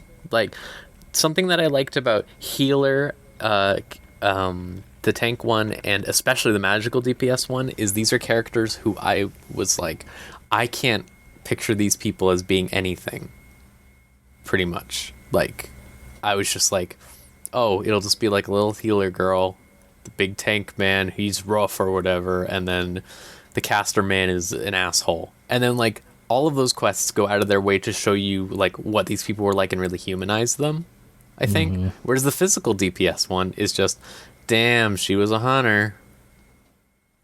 You know? Like, yeah. It wasn't as compelling to me as was, especially considering the NPC for that quest was really boring. Yeah. Like, if your personality trait is, I'm very rich. Feel bad for me. That's not a personality trait. Yeah. It gets better towards the end when it's like, oh, like he's not just like some rich kid, and he gets his comeuppance, and but even then it's like very tread ground that the other ones aren't really. Yeah. It's also like the choice of giving him the late patch Stormblood like fashion gear for his combat stuff is very interesting. Yeah. Like, everybody else feels like, oh yeah, this person's like a gruff hunter, this person's like a stalwart knight, and this is a fucking dwarf. There's a fucking dwarf here. They fucking rule. I love the dwarves so much. I love Giat. God. But then like you get to Lurik and you're like, oh, you're Catboy. Who's rich Catboy is here? Yeah. Who left this Catboy here? He's fine. It's just that he's not as good. It's still like, and I like the tank one more because I feel like a thing that with Shadowbringers as a whole, the writing is much better and tonally consistent with their themes and stuff like that. To the point where with the tank quest, it being like it could have very easily been revenge is bad, but instead the message was you can get your revenge, just make sure you know what you're getting your revenge for. Yes, was it's a lot better. The only reason I didn't like the tank stuff as much as the healer stuff was because I was kind of too preoccupied with like getting through the story there, so it kind of got overshadowed by all of the stuff that happens in the last act of Shadowbringers. Yeah, I could definitely see that being a bit of a like, oh, I have to go do this now. Wait, I need to get back. I need to get back. Yeah, but I liked that NPC a lot. It like I was a Dark Knight, and he also had the Dark Knight sword. Yeah, and he used one of my favorite models too, just the regular Zweihander. Because one of my favorite Dark Knight swords is the Skofnung that you get from Somal, because it's the same thing, but it has this cool like red paint on the near the crossguard, and it looks really good. So, and I told you this. My favorite one is the caster one, because I straight up show me that elf man and I go, oh, he's just an asshole, right? Like he's just the aloof elf in like academic caster man. And then like I think they did a good job of giving him like a good backstory. They show him as being an understanding person, even if he is a little like huffy. Like he's still like ultimately isn't going to make like he's going to make the right choice and stuff like that. I liked the caster one because so in each of these role quests, you can do like a little like thing where you play as the old character, and it's really cool. But the caster one's neat because you kind of go through a mini dungeon. Yeah. Whereas the other ones are just like the tank one is kind of like a trial fight, and then the physical DPS one's just like kind of like fighting like a S rank hunt. It sure lasts as long as one. And then the healer one is just kind of like doing like the end boss of like a dungeon. But like the caster one is like you're just going through this little dungeon. And it does a lot to like it feels like right down to like the music choices they have. It feels like old 2.0 stuff, which makes sense. It makes sense for what's happening. It's really, really good. And they're all wearing like the leveling gear. Yeah, they're not wearing their like big fancy stuff. It's like the fucking like woolen bilo and something like that. Like it's very good. It's very good. And I just like the conceit of the caster one from the beginning, because like if you don't know, I'm just going to remind you, people out there, that the role quests are basically like bounty hunter missions where like all of the warriors of darkness who were in Heavensward or whatever, who are a big deal in the Shadowbringers main story, have turned into Sin Eater fucked up things, and they're going around killing people in different ways or doing weird things. Like the Huntress one is going around killing giant monsters, but because she's a Sin Eater now, she's just making giant Sin Eaters that are a big problem. And like the caster one, it was my favorite one because it's just so fucking cool in concept to me that he's just going around and making pockets to like hell, basically. Yep. And like people are just getting sucked in and stuff, and there's no rhyme or reason behind him doing it, seemingly. And it's just it's like really cool. That concept to me is really good. Like this like fucked up person that like nobody can communicate with, who's just making portals to hell. So I've only done like 3 of them, but I've liked them all. I enjoy them. I'm fine with them being a replacement for the job quests that we've all come to know and love. My only concern is that it felt like they were doing this because like we're at 17 jobs now, and that's a lot of writing and scripting and animations and a lot of class quests have been rough. Yes. Cut to like the 60-70 samurai stuff. I wouldn't even say that that's necessarily like, well, like I meant like rough, like tonally and like written wise. Like, I mean, well, certainly Samurai the shirt, but like, I mean, like that Samurai stuff felt deliberate to me, which is the problem. Where it's like, whereas like, for example, like who fucking remembers what happened in the last Monk quest? Do you? Wasn't it rebuilding the Fists of Rhalgr, but to make them not evil this time? That was what the first quest was about, and the rest was about some dude who dressed up like the Griffin. Oh, yeah. And you just arbitrarily had to fight him like 3 times. Because he was mad. He was angry. And then he was the long-lost brother. Yep. It's bad. It was bad. That's what I'm getting at. They were like very like weak writing-wise for the most part. But then, my disappointment is we have stuff like Dark Knight, and we have stuff like Red Mage. At least to me, I really like the Red Mage quests. Me too. Where it's like, even hell, like the ninja quest to a degree, like the idea that it's like, oh no, am I never going to see these guys again if they do this? Yeah. See, that's kind of where I was coming from, where like, if they continue doing like role quests moving forward just to like cut down on the amount of writing they have to do for all these characters, I still want to see these characters again. Yeah. And the idea that I had, the first idea I had was like, oh, well, like, you know, you can include all of them in the role quest. So like the tank quests are like all of the tank NPCs coming together. But the problem is you get to like physical DPS, and that's like too many jobs.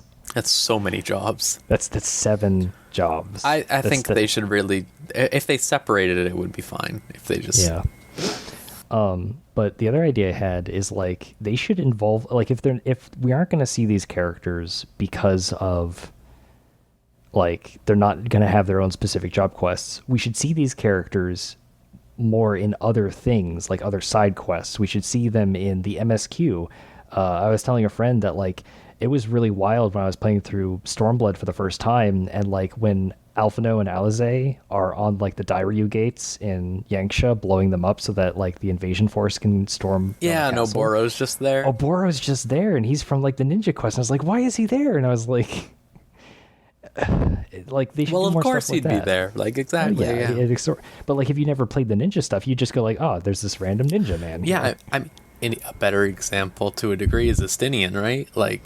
Yes, Estinian's the best example, because before he was just the NPC from the Dragoon quest lines, but then he becomes a major character, and they should do more of that with these characters, like put Siddergu in, bring Hilda back. Because they've kind of been doing the opposite, right? Like that's sort of where the job quests have been going, where like the Monk's 80 quest is all about Lys this time. I'm not surprised. I'm disappointed, but not surprised. Yeah. And it's I would like to see the opposite. Yeah, for sure. Yeah. Like, and it would be really cool, like if those characters were brought back into like the MSQ again, but then like they have voice acting. That would be neat. Oh, if Siddergu had voice acting. So. Hey, how about I'm that fine Dark with the role Knight quest, though. Oh, the Dark Knight quest so good. So the problem is like it felt like it felt like the last one. It felt like a capstone on the entire like job quest line, and like if that's what's going to happen, I'm fine with that. But I still want these characters to be around. We don't have to do like big huge mystery like what's with this weird darkness that's inside you that's different now, and it's like in the form of like a tree or what. Like no, I don't need that necessarily. Yeah, I'd be excited if like the Dark Knight, if they kept doing Dark Knight quests and they made it about Siddergu and Riel again, you know, or some, you know, like Dark Knights are based as a social like social justice class kind of, and like they can lean into that. Also, like this is something I picked up from leveling Dark Knight, but it's like Dark Knights kind of like are also all about like adopting a charge to protect, like basically like because like Sid adopts Riel, and Frey kind of posthumously adopts you.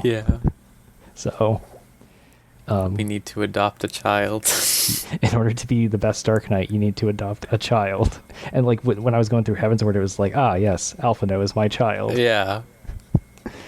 But yeah, I want to talk about how Shadowbringers has the best level design of all the expansions. Sure, you mean like zone-wise? Yeah, zone-wise. easily. Well, the dungeons are good. We'll get to those. Yeah. Though. So obviously I like the Azim Steppe from Stormblood and a couple areas from Heavensward as well. But like something that I really liked in this design to compare to other MMOs is that in theory the whole conceit of Shadowbringers is like, oh, it's this parallel world or whatever. And when WoW would do that, it's just like, whoa, here's the zones again. Basically, like, just that's it. Whereas like this is like, here is the zone, and it's fucked up. Like, but also it still feels totally different from what that zone would be, but it makes you think of that zone.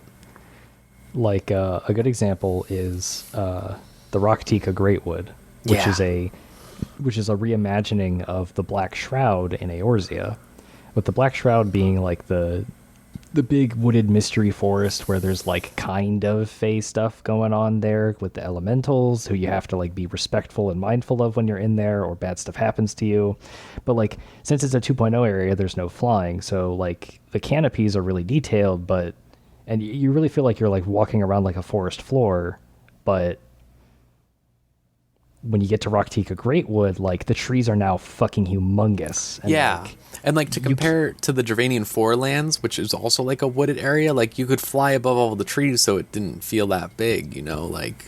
Yeah, and it was only like a third of that map, but the Rak'tika is like entirely covered in canopy. You can't fly above the trees; they're too tall. And it doesn't even feel like it's this controlled area that a lot of the areas end up feeling like, where it's just like, oh yeah, you're blocked by mountains on all sides. It just feels like the woods go on forever. Yeah, it's like, the only issue with the Rak'tika is that like there's like this divide that cuts through the middle, and there's only like a few areas where you can fly over to the other side. And it's not immediately obvious that those barriers exist, but once you get the hang of it, it becomes pretty easy to navigate.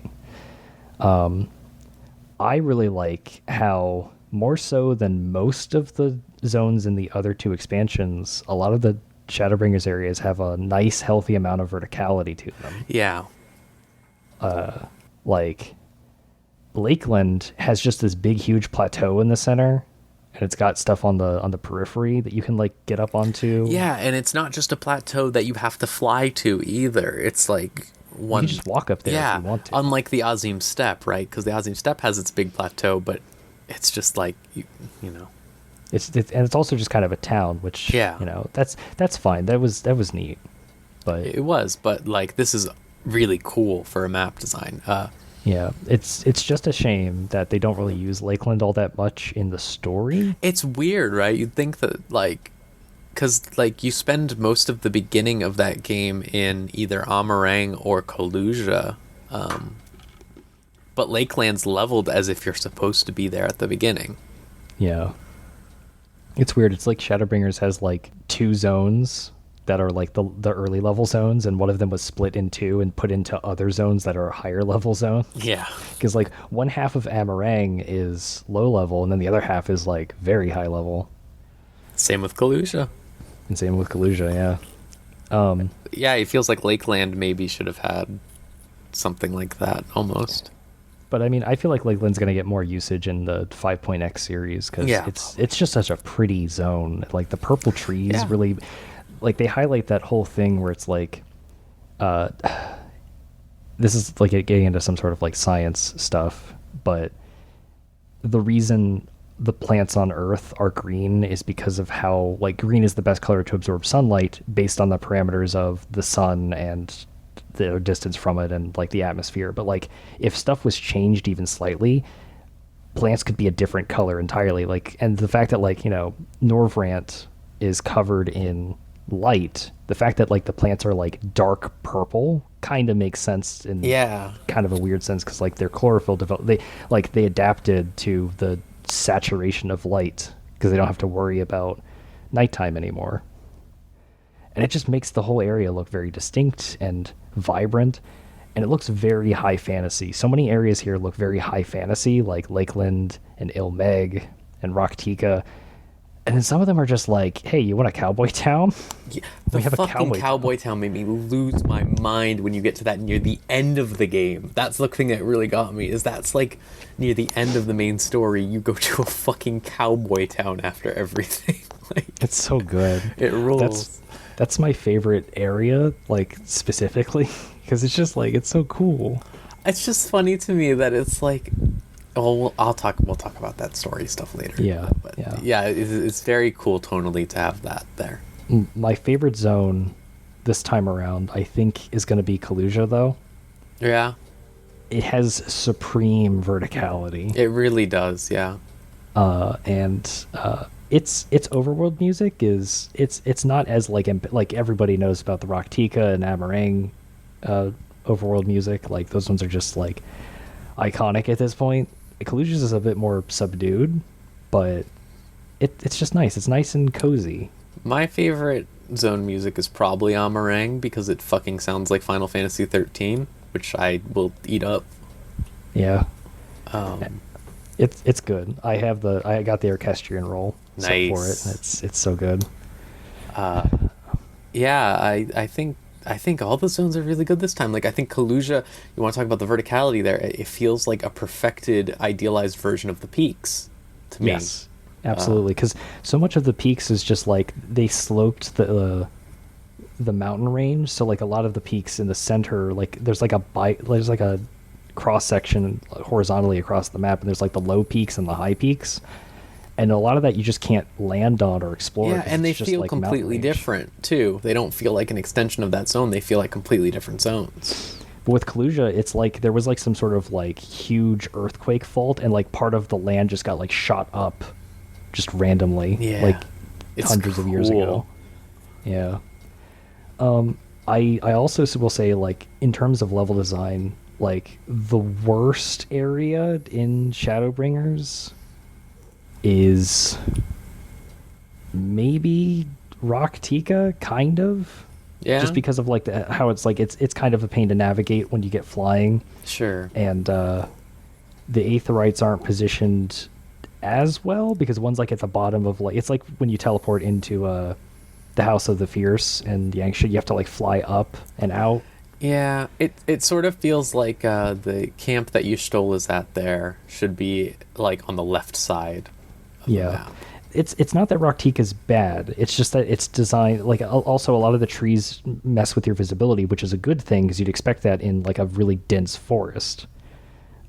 It's just like of the areas, Raktika to me has the weakest design, but it still like blows the shit out of the water of like fucking the Churning Mists and Kurth's Western Highlands and the Peaks and the Ruby Sea. Yeah, Like, it's not that all those areas that I just listed are garbage. It's just that, like, Heavensward, there's two areas that only have one aetherite in the corner of the map. There's one area that doesn't have any aetherites. And then in Stormblood, like, the Ruby Sea is just kind of very empty because they didn't put any underwater combat, which, thank you. But it's just, like, the Ruby Sea feels very open and empty as a result. So, but like all the areas in Shadowbringers Yeah. feel distinct and good.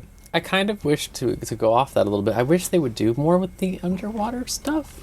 Like, I don't Yeah. necessarily say they have to do combat, but I think it would be more interesting if they put like little pockets underwater or something like hidden caves or something, or like if they put more of like the treasure chest stuff, like treasure maps, like you had to find them like in underwater caves or something. That would be a little more.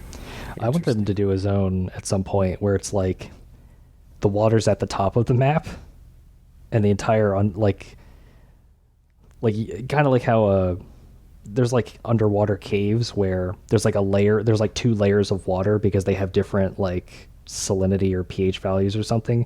And so when you're swimming on that bottom layer and you look up, it looks like there's the surface, but it's actually just another layer of water that's on top of that layer. It's like, I think it might have to do with like fresh water and salt water not mixing or something. But it would be really cool to have that, but they just remove that second layer. So you're just walking underneath water and then like you fly up into the water and you go into the underwater part there. That would be cool. Yeah. So I love the Crystarium. It's the best city I think they've made. That's what I think, hands down. I think that it is the coolest. It has the best vibes. Obviously, it has more like story feeling behind it than any of the other cities, probably. It's just the spectacle of it too is just like fantastic. When you go over to the pendants and see all those houses stacked on top of each other all over the place, like all those rooms. When you see the giant fucking crystal tower from anywhere in the entire zone, like all the bridges out, all like the floating things, the like giant like platforms. It's cool. It feels like a microcosm of like an actual city. Like Ul'dah, Ishgard, Kugane, they feel big in like the city-state sense, where it's like, okay, this is a huge city with a bunch of stuff. Crystarium feels like a small, like, this feels like a very small city by comparison, but it feels way more dense and way more vibrant because, like, there aren't a lot of buildings that you can't go into that you can walk next to. And, like, there's, like, it feels like it was built in part for necessity, but also for, like, commerce. Because, like, there's just, like, a cool fucking, like, restaurant area, you know? Yeah. And it's just, like, open, and, like, it feels like a really good fantasy city. There's so many areas like that in all of the areas. Like, there's a cool big fuck-off, like, medieval castle in Lakeland. Ilmeg has a bunch of cool underwater ruins and like a weird church in the back and like the upper north part of the map that's just like a derelict and abandoned. There's the cowboy town. Caves. There's mushroom caves. Puppy people in them. Oh yeah, the new mower is so good. There's fucking dwarves. They just have dwarves now. They have like dead mechs everywhere. There's so many like little like I always love like being able to walk inside building and see what it's like, and there's so much of that where it's just like, hey, you want to walk into like an 1800s saloon? Here you go. You can just walk there.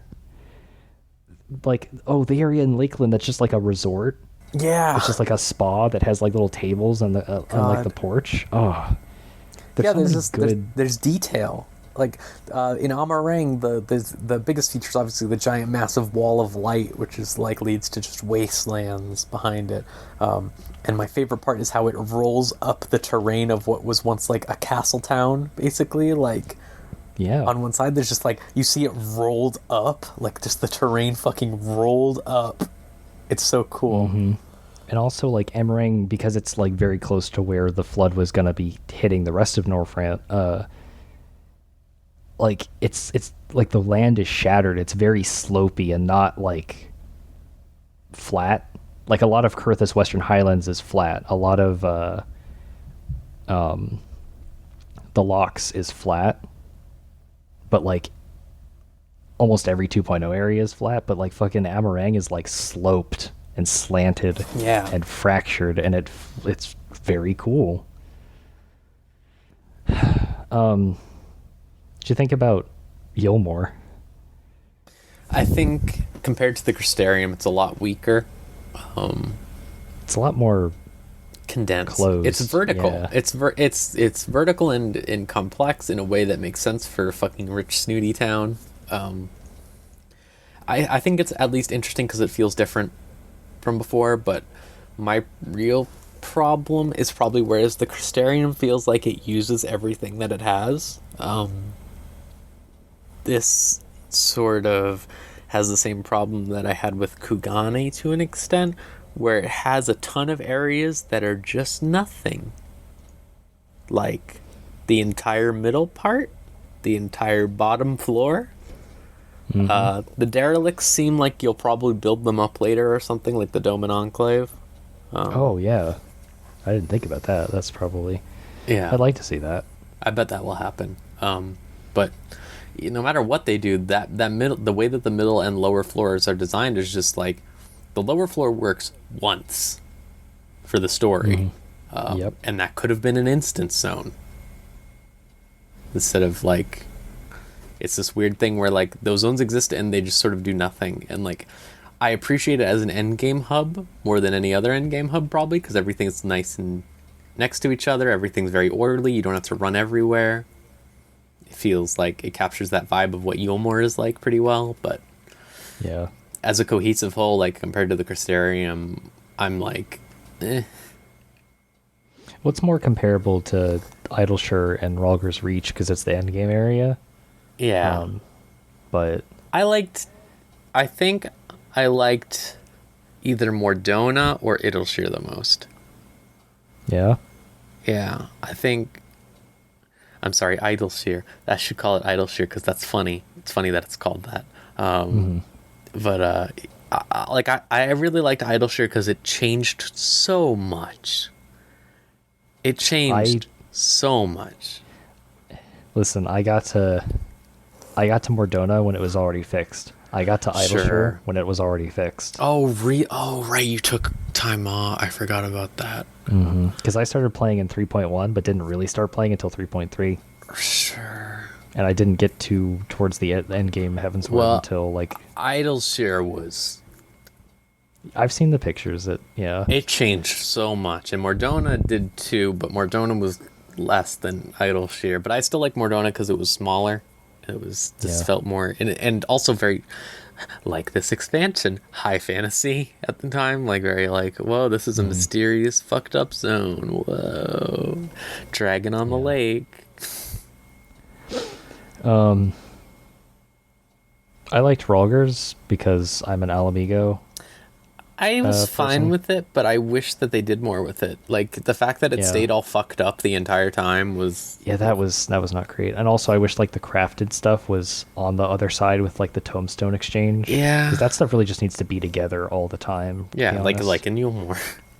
Yeah, I like Yulmore. It's fine. It serves its purpose. But I always find myself when I need to teleport into Norvrant from Eorzea or somewhere else, I always go to the Crystarium. Same. I never go to... I only visit Yulmore, but I live in the Crystarium. It's my home away from home. I always log out in the inn room, because that inn room is very, very good. God. It's replaced the Heavensward inn room for my favorite one, I think. Yeah, it's good. I like... So, since we're talking about like zones, they introduced a shared fate system this time around, where when you complete fates in the zones, it gives you like a ranking, and once you do 66 fates, you basically get to rank 3, and then you can buy stuff from vendors because the fates in the new zones give you like a bicolored gemstone resource. And you can hold up to 500, which seems very weird to me. I kind of wish it was 1,000, but... Yeah, it should be 1,000. Because it's very easy to cap, and some things cost like 450, and it's like, oh, great. But the idea is like, the first time when you do one fate, like, the idea is, oh, the land still isn't safe here, so we can only get these materials, and it's basically just like normal quality crafting stuff. And then when you get to rank 2...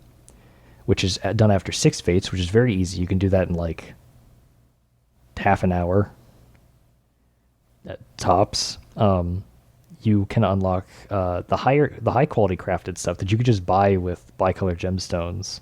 So there's no more like, oh, my crafter friend needs Halgai mains. Let me go teleport to the Azim Steppe and go on Ninja and use Mug to get high quality stuff. I was doing that for myself and like 3 other people. You can just like buy those. You can just stock up on them so that like when you level crafters, you'll have them. Yeah. So you can just do fates to get those more reliably. But you also, very important, you get the mount speed scroll, which gives you the mount speed increase. So it's no longer tied to hunts like it was for Stormblood and Heavensward, excuse me. Now, of course, if you have the SDS Fenrir mount, this doesn't matter to you because that always has the mount speed increase. Fucking pay to win. Cannot believe. I'm actually kind of legitimately mad about that to a degree because I feel like the Mog Station has been encroaching ever more into insane territories that it should not be. And that feels like, even if it was probably unintended, and isn't a real problem for the long term, it's still kind of fucked. Sure is. But the third thing, which requires, it's weird. Like, okay, so you do one fate, you get to rank 1. You do 6 fates, you get to rank 2. You do 60 fates after that. So 67 fates in total. You get to rank 3. But rank 3 has the daytime orchestrion roles for all of like the normal music for all of the zones. And it gives you like a bonus thing. So like in Lakeland, it gives you unique chocobo barding, which is supposed to, it's like chocobo barding. It's like the Scion Travelers set that you get at the end of Stormblood, but it's like for your chocobo. Oh, word. It's called like the Deep Shadow barding. It's got like little like adventurer packs. It's way more subdued and subtle of a design compared to some other chocobo bardings. So I might actually use this one because I've had the Red Mage one on since Eureka Animos launched. And then Ilmeg gives you like a butterfly like print that's like a wall decoration. It's like a framed butterfly that has like the wings sticking out of it. It's neat, I guess. Kaluja just gives you a fucking triple triad card for the big super boss fate in that zone. Sure. And then the last area, which I won't talk about, gives you basically like one of the stuffed animals to put in your house. Yeah, I have that. My girlfriend bought that for me because I have a collection in my room of every stuffed animal in the game. You have seen it, yeah. I've seen it, yeah. It's really good. But then Raktika and Amarang give you minions. Oh, right. Which is weird because like those two are the ones that people are going to do because they want the orchestrion rules because the music's really good. But then they also give the minions to this one, which is very strange to me. I feel like they should have gotten the weaker rewards, to be honest, because the music's that good. But so Raktika Greatwood gives you the it's called the butterfly effect minion, and it's just 2 little butterflies that fly around. They're not as like detailed as the Morpho. But they're just like tiny little they're like smaller, like plain butterflies. Amarang, however, gives you the God, what's it called? It's like the minor Gigantotender. It's like the Gigantotender, but like small in a minion form. It's really good. I like this shared fate system. Yeah, me too. I feel like the dungeons in Shadowbringers give you less experience, but I think they poured some of that experience into the fates because those give you a bit more now. But like I have a reason to do fates now, which is nice. And there's fate trains not in Eureka. They're just out in the world. Like I can regularly see in Party Fighter people doing fate trains. Like, hell yeah. Yeah, it's something that makes me want them to almost... This is kind of like asking a lot maybe, but I would almost want them to do like sort of how Destiny does like seasons for things. I would almost want them to swap out like fates that are in an area. Oh, okay. So like there's like an event in Lakeland where like there's like an elf resurgence back and like, all the fates and all the fates are elf themed. Yeah. Oh, that'd be cool. I think that would be really neat because it would give the system long legs, because that's my only concern with this system is that it's like everyone gets to max and then it's like what?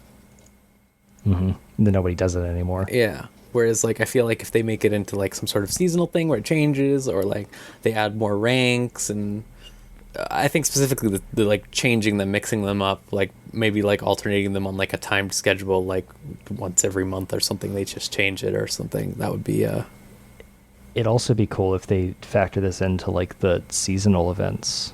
Yeah, sure. So like Christmas rolls around and like all the fates in Ilmeg are all Christmas themed. Yeah, like that would be really cool if they went that extra mile. Like I know it's asking a lot. They change all of the rose bears to just the Santa Claus bear.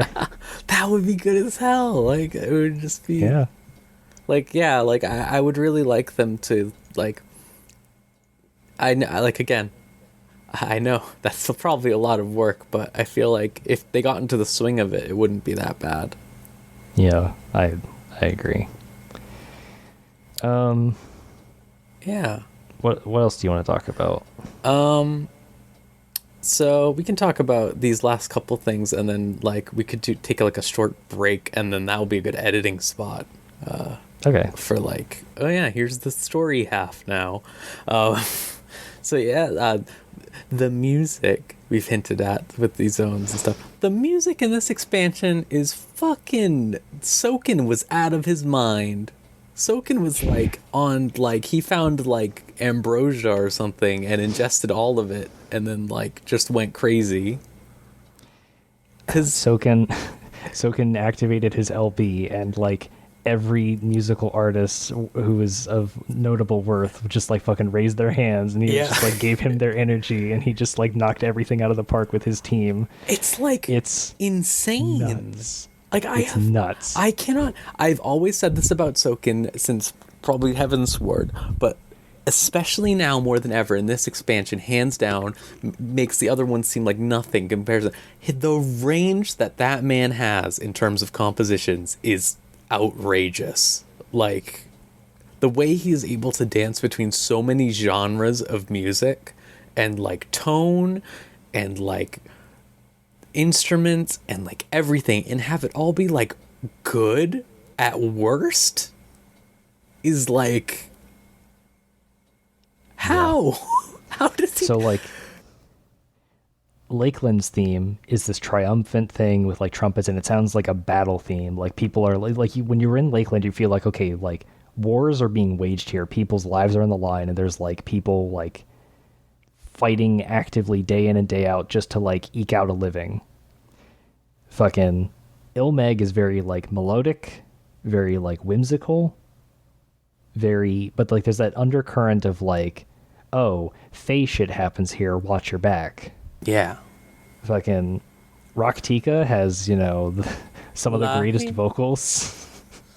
I fucking knew you were gonna do that. It's very reminiscent of almost I mean, I don't actually know if the lyrics are like real lyrics or if it's a case of like Maker's Ruin or like Near music where like Soken always joked like for Maker's Ruin someone said like what are they saying in Maker's Ruin and he said I pressed the Greek button on my synthesizer. Oh my god. And it just let it go. So I wonder if it's something like that where it's like it's not necessarily anything that you're supposed to pay attention to, but it like captures like such a like whimsical the fucking jazz flute. Holy shit. Like when it goes into the little flute solo, I lose my mind every time. Yeah, everybody talks about Lahi, but that jazz solo is the real that's the real gem on the crown of the Raktika music. It's fantastic. And even I agree with one of my girlfriends absolutely hates the night music trend thing since Heaven's Sword where it gets to night and it's a soft piano remix. Yeah. I think they're the strongest this expansion. There are a couple I don't like, but the Raktika one is fantastic at translating exactly what that song is like into a piano version. Yeah, I really like the Ilmegnite one. I think that's my favorite one. I like that one too. The one I didn't like was Amarang for nighttime. That's because Amarang's daytime music is fucking... It captures this fucking like spooky wasteland that's like full of like premonitions and like despair and like it's fantastic. It's great. Yeah. When you listen to Amarang's music, it captures like the death of this once great civilization while also capturing the death of this ironworks facility of like, you know, these people who were like building and mining out and working like modern like day like mining jobs because like, you know, shit like stuff was like this wasn't where the money was and so people just like left. So it captures like devastation not just on like the grand scale, but on like a smaller personal scale. And but it also fucking slaps. It's not like, you don't listen to it and go like, oh man, this music's depressing. It's how you listen to it and go like, fuck yeah, this music rules. It's, Kaluja I like, but there's like, it's weird because like I like the beginning part of it, but there's a part that I don't like as much because it's just not as strong. And it has like a weird like vibe shift, but I will say I like how the music for that zone changes multiple times. Yeah, that Kaluja actually has 4 different tracks. Yeah, like that first theme that's all like depressing and like foreboding and oppressive really captures what that zone is like at the beginning. And then when it changes to like when you're going to battle against the thing, and then when you're going to do some other thing later on, and it just plays the Shadowbringers fucking song basically. It's like, It's so good. And then just you feel like, oh, it's ass kicking time now. And then when you get to the theme at the end, the theme that it has like for the rest of the game now, probably, it feels like you really restored peace, right? Yeah. It feels like you really like got to like, this is what this should be like now. It matches what this zone is like now. All of the other zones and the other expansions have been like, this is the like.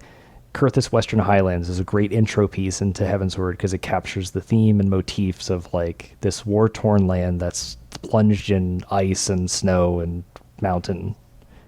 The Fringes is a good introduction to Stormblood, where it's like you're on the front lines, there's wreckages, there's smoke, but like there's also like these ruins of this like civilization that's been oppressed for years now and has just been born in blood and war and stuff. Kaluja is the only like intro zone in the expansions that like goes through its own narrative arc, and it's why it's my favorite zone, I think, because a lot of the greatest moments in Shadowbringers, and that's saying a lot because there's a lot of really great moments happen in Kaluja. Yeah. And I won't talk about it, but the final zone's music, the final zone, Soken. Holy shit, dude. Fucking talk about going all the fucking way in. Oh, man. We'll talk about that later. Yeah. But yeah, all of the music is fantastic. I'd say the dungeon themes are a little on the weak side. I really don't like the Don Meg song. That's probably the only song I don't like. Even if it fits the vibe. Yeah. It has the same problem that I have with Mughal, which is it's a fucking Danny Elfman song. It's just a Danny Elfman song. Yeah, I really like the Katana Ravel song. Every time I get in there, I just want to start dancing. Yeah. It's good.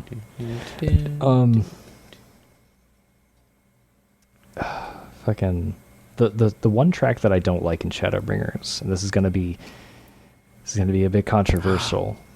I don't like the normal boss theme. Really? Wait, you don't like the like dun dun dun dun dun dun dun dun? Yeah, that one. Really? When you get to the end and you fight like a boss in a dungeon, I don't like that track. Really? Do you just like the Stormblood one more? I like the Stormblood one more. I like the Heavensward one more. I don't like what they do with the vocals there, because those vocals are in other tracks in Shadowbringers. It's kind of like the Shadowbringers anthem essentially, and like anytime those vocals are done in any of the other iterations, it's much more impactful to me. But the boss music one, it just doesn't do anything for me. It's I don't like it as much. That's fair. I like it because it's edgy. Good. It reminds me of Berserk. See, it doesn't feel edgy to me because like the other songs feel way edgier and they have a lot more bite to it, whereas this one just feels like, I guess I just really like the part where it's just the chorus, but it's like, we fall. Well, that's the part like, everybody likes. But it's like, and it does the triumphant like return to the loop, and then in like the quiet like down.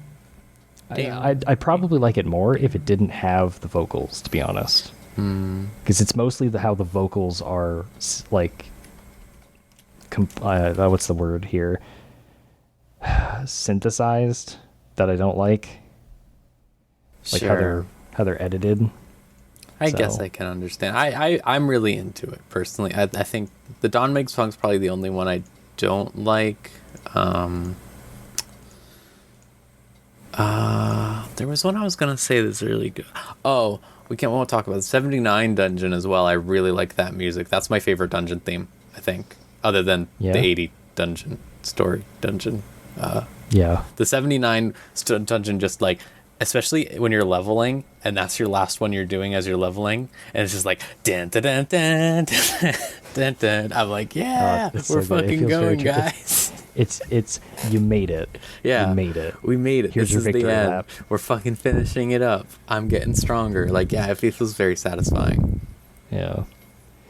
So, about the dungeons. Yeah. So, we won't talk about the end game dungeons, just the leveling dungeons. I'm kind of so a lot of people say like the level 77 dungeon isn't super good in terms of like Yeah, I really didn't like it. I feel like I was oversold on it, I think, which might lead to my thing where someone said to me like before they're like, yeah, it's kind of spooky. And I was like, oh, cool. I'm like into like when they do spooky stuff like Chamtara and stuff, and it wasn't spooky at all. It was it was just a fucking mine. And yeah. Like my specific thing is that it feels so weird with the way the ending to that zone is set up narratively. It feels like the dungeon should have been the civilization, the big like wall, the giant wall of light, and the castle town that's around there. That feels like that should have been the dungeon to me. It feels so weird that you go all the way to that place. It has its own separate section of the map and everything. It has all these buildings that you do nothing in them. You do nothing there, and then just like randomly you solve the whole narrative arc there, and you're like, all right, time to go in the mine. Mm-hmm. It feels very weird in a way that the rest of that story doesn't really feel. I think it would have been better if like you went in the mine and like the first part of the dungeon is the mine, and then the it opens up. Like, and then the second part is you're actually find yourself, oh crap, we're underneath that big like castle town, and then it's like, oh shit, it ends. Oh shit, we're like on the edge, and we're like you can stare out into the empty. Yeah, like that would be fantastic. That'd be good. But like right now, as is, it's literally just Copper Bell in 2019. My biggest disappointment happened like immediately into the dungeon where it's like, here's the cutscene for the dungeon. It's like, oh, there's a cool bar. Can't wait to do G-pose in there. You can't go in there. Yep, I know. It's walled off. I wish more of that zone looked like that or something. Like there were outposts along the way, but no, it's just mine. Yeah, just mine. The final boss is my favorite though, design wise. Oh yeah, it's the most original, and I really liked it. It felt like cool and unique, and design wise, especially aesthetically. Like people keep making like Sin Eater versions of their characters, which is a really cool trend, but everybody basically just keeps making like the succubus Sin Eater, like Forgiven Venery, or the other one that we won't talk about. And it's like, y'all have seen like all of the other Sin Eaters. You can make your characters look more monstrous. They don't have to be like your character but white skin and naked, you know? Yeah. And I'm going to point to Malika's Wells final boss for like, that's good design.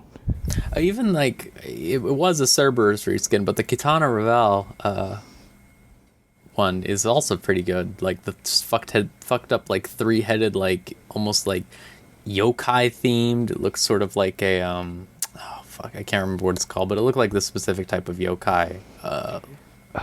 The Eros thing, but yeah, that looked cool to me because it looked like, wow, this is a fucked up thing that was here, and now it's even more fucked up.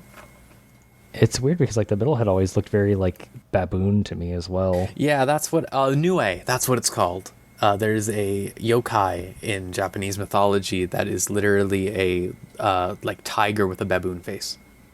Oh yeah, and a scorpion tail. Oh, then yeah, that's definitely what it is. Yeah, 'cause it has like the viper venom move. Yeah, and that's on its tail. It's cool as hell. I think my favorite dungeon is Kitana Ravel. It has my favorite music, and the dungeon mechanics are fun. Even if people die to the second boss's very easily seen attacks multiple times. My favorite part though on Black Mage is in the very beginning, the very first thing you can fight where it has like the barriers. You can put down your ley lines, and if you're hugging the wall, you can go on the other side to dodge the AoE, and you can still use your ley lines. That's pretty good. I felt like incredibly intelligent when I did that the first time, and it worked. And I was like, oh, Yoshi P went through this dungeon, and he was like, you got to fix this so that I can use ley lines on the other side. overall, I think the dungeons this time around, even like the weaker dungeons like Malachus Well and kinda Don Meg, like it's cool, but I don't really like running Don Meg. They're all really good. They're about the same level of quality as like Stormblood and Heavensward, you know. The gear that drops from them though is very weird to me because like Holminster Switch and Malachus Well both recycle gear that we've already seen in the game. But the difference is like Holminster Switch does the same thing that the first Stormblood dungeon does, Siren Song Sea, where it gives us gear we've had before, but it shifts the role that gets those gear. So in Siren Song Sea, they gave bards, machinists, and dancers gear that was normally exclusive to tanks and dragoons. Yeah, so it opened up it was cool. options.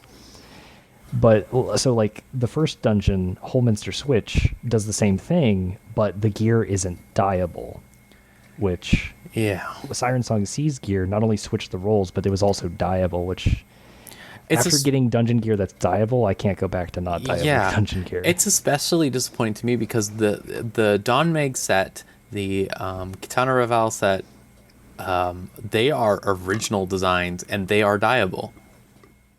Like, it's so rare that you get that because usually they put in the, whatever, the dungeon gear and then they release like crafted gear in 3 patches. That's that or whatever. Yeah. But yeah, like to see this happen, like what I would want is them to do the role shift or whatever, like, and then maybe offer like different dye options or something. Yeah. Because the other stuff is dyeable for the other things or whatever, but just like, well, I think we should just abolish the glamour rules altogether. But I think like if we abolish the glamour rules, then that would be a double good idea because it would mean like that they have merit, like they die differently and stuff like that. Like you would have reason to get them. Because like so Holminster Switch recycles gear and it's not dyeable, and then Malachus Well recycles. I love Malachus Well's gear because it's like it's all crafter and gatherer gear. It looks so bad too in the dyes that they chose. But it's not dyeable, so a lot of like I kind of like the tank one where it's like dark blue and dark like orange brown. That one was fine, but like the striking one is like dark green, metallic-y, like it looks bad. It just looks. They need to make it. They need to make those things dyeable. But then like even the last dungeon, like the level 79 dungeon, recycles gear that's been in the game since like 2.0. Yeah, and like it dyes differently, but it's like They didn't even roll shift gear. On my Dark Knight, I was wearing the crafted version of that gear. Yeah, because they just made They just made that last And then I did that dungeon and I got the chest drop and I was like, oh, this is the same thing that I'm wearing. It's just brown now, not dark black. So. Yeah, it is a little disappointing. The 3 level 80 dungeons are phenomenal. The music is great. The set pieces are great. They're all fantastic. And when you do those dungeons, you will go like, oh shit. Yeah, to all of them, literally all of them. They're all fantastic in their own unique way. And I think this is my favorite expert roulette right now, probably. Oh, definitely. And also the fact that they chose to put only accessories on there is a great decision as well, because I agree. Literally Stormblood was the worst about this, I think, hands down, where so you got your job gear was immediately useless by the level 70 dungeons gear. Then the level 70 dungeon gear was immediately useless by the Alamegan gear you buy with tombstones, which you're also getting from the dungeons, which is then immediately useless to the Omega gear, which was then immediately useless from the fucking real tombstone gear that came out. And it was just like, what the fuck are you doing, guys? Yeah, they front loaded a lot of the gear sets in Stormblood, which was a big problem. It's like when you get to the end game of Heavensward, the dungeon doesn't drop anything, and then in Stormblood it drops everything, and then they were like, maybe we should just do accessories so that the player's left side that we're giving them for free, they can still use it. So I definitely think they should continue this moving forward. It's really good.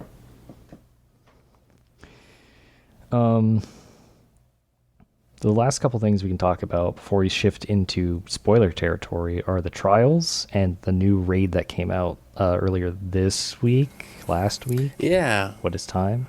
I was going to ask you, actually, do you want to talk about the raid? Do you think like we're fine to, or do you want to put that in the MSQ part as well, since that'll be like our spoiler territory? I think we can talk about just like what we think of the raid, not necessarily the story implications. We don't even have to really talk about the fights. Okay. Themselves. We can just talk about like our experiences with it. Sure. But we'll do the trials first, since so both of their themes are perfect. Yep. I had this problem. So I had a problem in 4.0 that now feels silly because how well it was done here. But a thing I didn't like in 4.0 with Susanoo and Lakshmi was Susanoo's theme was just purely instrumental, and very basic, and it changed a little bit between the phases, but it was still very much the same. And then Lakshmi just played one song the entire time, and it was on like a short loop. So I was like, and I was just sort of didn't like those compared to past primals and stuff like that. right. But now I feel silly for saying that, because like the Titania theme's great, and that's basically the same as Lakshmi, and the Innocence theme is basically instrumental. And it's fantastic. It feels like a JRPG final boss song. Yeah, it's Innocence in general also feels very traditional JRPG final boss style thing. it's SMT. There's some SMT stuff in there. There's some Final Fantasy VI stuff in there. It's pretty good. Yeah, and I liked how the trials also like implemented themselves into the story way better than Susanoo and Lakshmi did, where like they felt like a cornerstone of those zones, or something that you were going to do because of the story instead of something that's happening randomly in the story. Like something that I really didn't like was the way Susanoo, it's just like, well, we're going to Doma. Oh, we're lost in the ocean, and now we have to fight a magic sword. It was like, okay. And then like with Lakshmi, it was literally like, we're gonna liberate Alamigo after we deal with this giant snake lady that's here for some reason.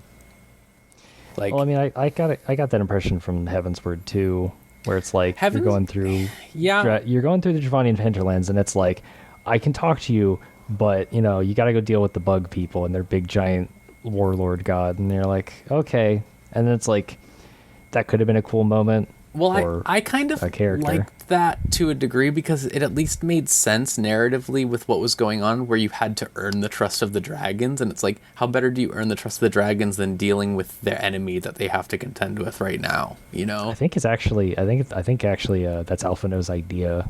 Yeah, like...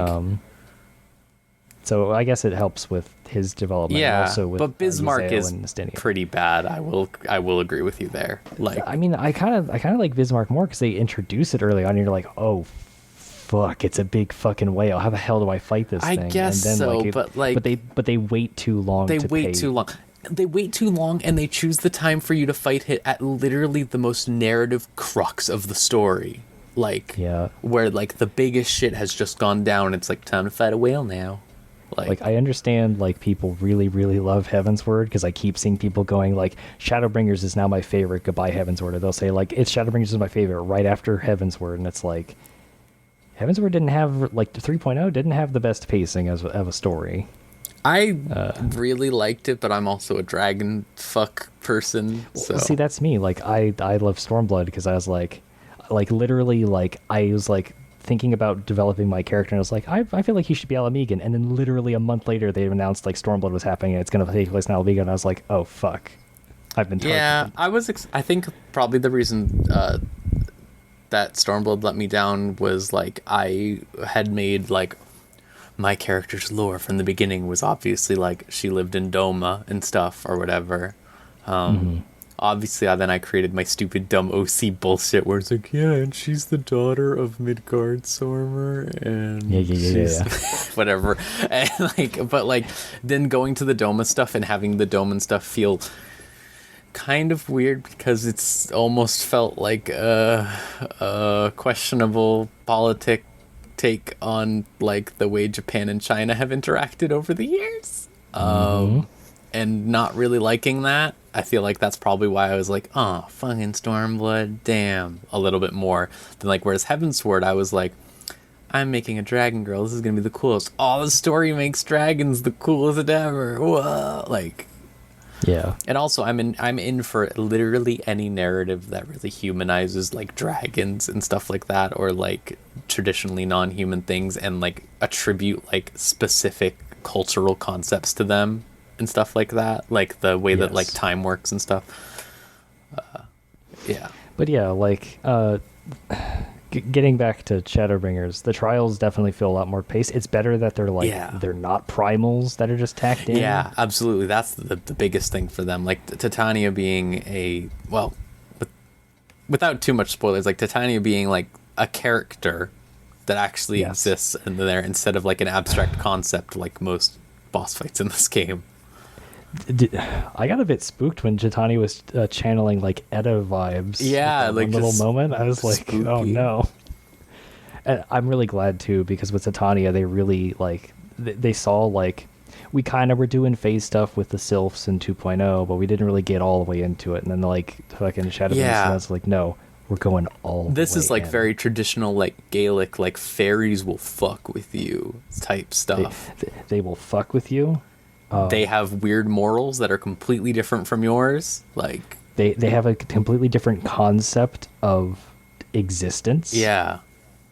And if you are not careful, at best, they will like fucking turn you into like a weird plant man.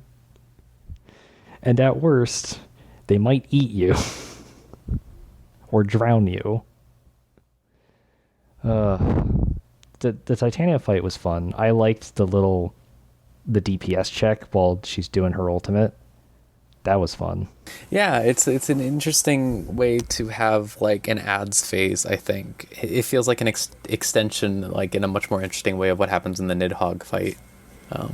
Yeah, absolutely. But it feels a lot more, which is funny because if you think about it, Ilmeg is sort of the Norvrant version of Kurthus, and Verbert is like their version of Ishgard, kind of. And so like there they had dragons, but like big lore dump, in case you forgot about Heavensward, dragons in 14 are aliens. They don't come from our planet. Yeah. So it makes sense that the first wouldn't really have dragons. But the way that they have the gliders, who are very like lizards turned into dragons instead, in the complete opposite direction, like, and they look completely different and feel completely different, is like, oh, you guys think of everything. The first time I fought one of those, I was like, oh, cool, I'm going to fight a lizard. And then it's like, it got up and I was like, what? It's so cool. Go back to Dark Souls, please. Holy shit. It is very Dark Souls. Hey, all right, so we made it like a little over 2 hours in to our podcast before referencing Dark Souls. That's a good win on a gaming podcast, I think. No, we can't. I referenced it earlier. Oh, did you? Oh, fuck, yeah, right, you did. I ruined it. Oh, yeah. Shit. Well, maybe next time. Maybe next time. That's the name of our podcast, the Try Not to Say Dark Souls Challenge. Try Not to Say Dark Souls Challenge. The Innocence fight was fun. Yeah. I like all the swords. Have you done the EXs for them? I've done Titania a lot. I have not done Innocence yet. I haven't done them. I'm going to be honest. I lost interest in doing them when I found out what the new EX mounts are. You don't like them? Okay, so here's the thing. Like, I was looking at a list on a wiki for them, and it didn't have pictures because like it was all new information. So it was like broken images and stuff, and it just called them Gwibers, like Gwiber. And I was like, what the hell is a Gwiber? So I look it up, and if you type in like Gwiber, you thought it was a snake. I thought it was a snake because if you type in Gwiber in Google, the first entry on the right-hand side from Wikipedia is common European viper. And I was like, oh shit, we're getting snakes. Fuck yes.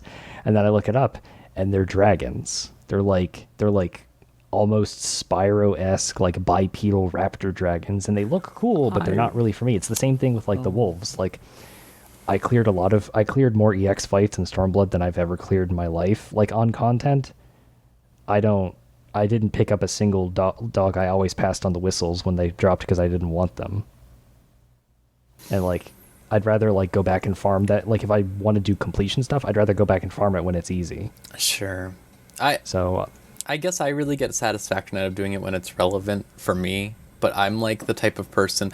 So the way I've always looked at Final Fantasy trial grinding for me is I'm the type of person who had save files of Kingdom Hearts 2. Like I had like 70 save files of Kingdom Hearts 2 saved at all of my favorite boss fights to go back and play this is my favorite, the fight with Axel or whatever at the beginning. I have a save file. I'm just going to go do it now because that was cool as hell. Yeah, so I get you. This replicates that with a much better feedback loop. My issue is like this is a cooperative engagement, so the people that you go with have to like don't do stuff remind me and know what they're doing, and it is a luck of the draw when you're pugging it. Yeah. So yeah, I just haven't been interested in doing those fights, even for like the weapons. Like the weapons and the accessories are like good for gear, and the Titania weapons look really cool. I love how Titania has the weapons and not Innocence. Yeah, you'd think it'd be the other way around. You think it would be the other way around, but I like that because like, I mean, it was cool with like Ravana and Bismarck where it was like they both have weapons, but it's like they had the same eye level, so we're just kind of like pick which one's your favorite. It would be nice if they had both, but I understand that that's like literally twice the amount of work. And if you need to cut back on development time, this is a good way to do it. Because then you can farm Innocence for accessories and Titania for weapon. That's good. Yeah, I like the Titania Extreme fight. I haven't done it a lot. It's very easy. I've watched like videos of people like having it play in the background while they talk about like stuff. And it looked like I was looking at stuff and I was like, oh, this mechanic's easy. Oh, this one's really simple. I see exactly what to do there. Yep.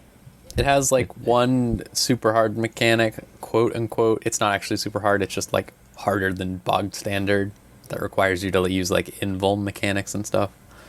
But even that's not particularly hard. Gotcha. So Eden's Gate, the first raid in Shadowbringers. It's pretty good. Kind of, in my opinion, it kicks the shit out of the first tiers of all of the other raids combined. I feel like, yes. Keep in mind, I didn't play when Bahamut was new or when Alexander was new. Yeah. Or recurrent. Oh, well, Alexander was bad when it came out.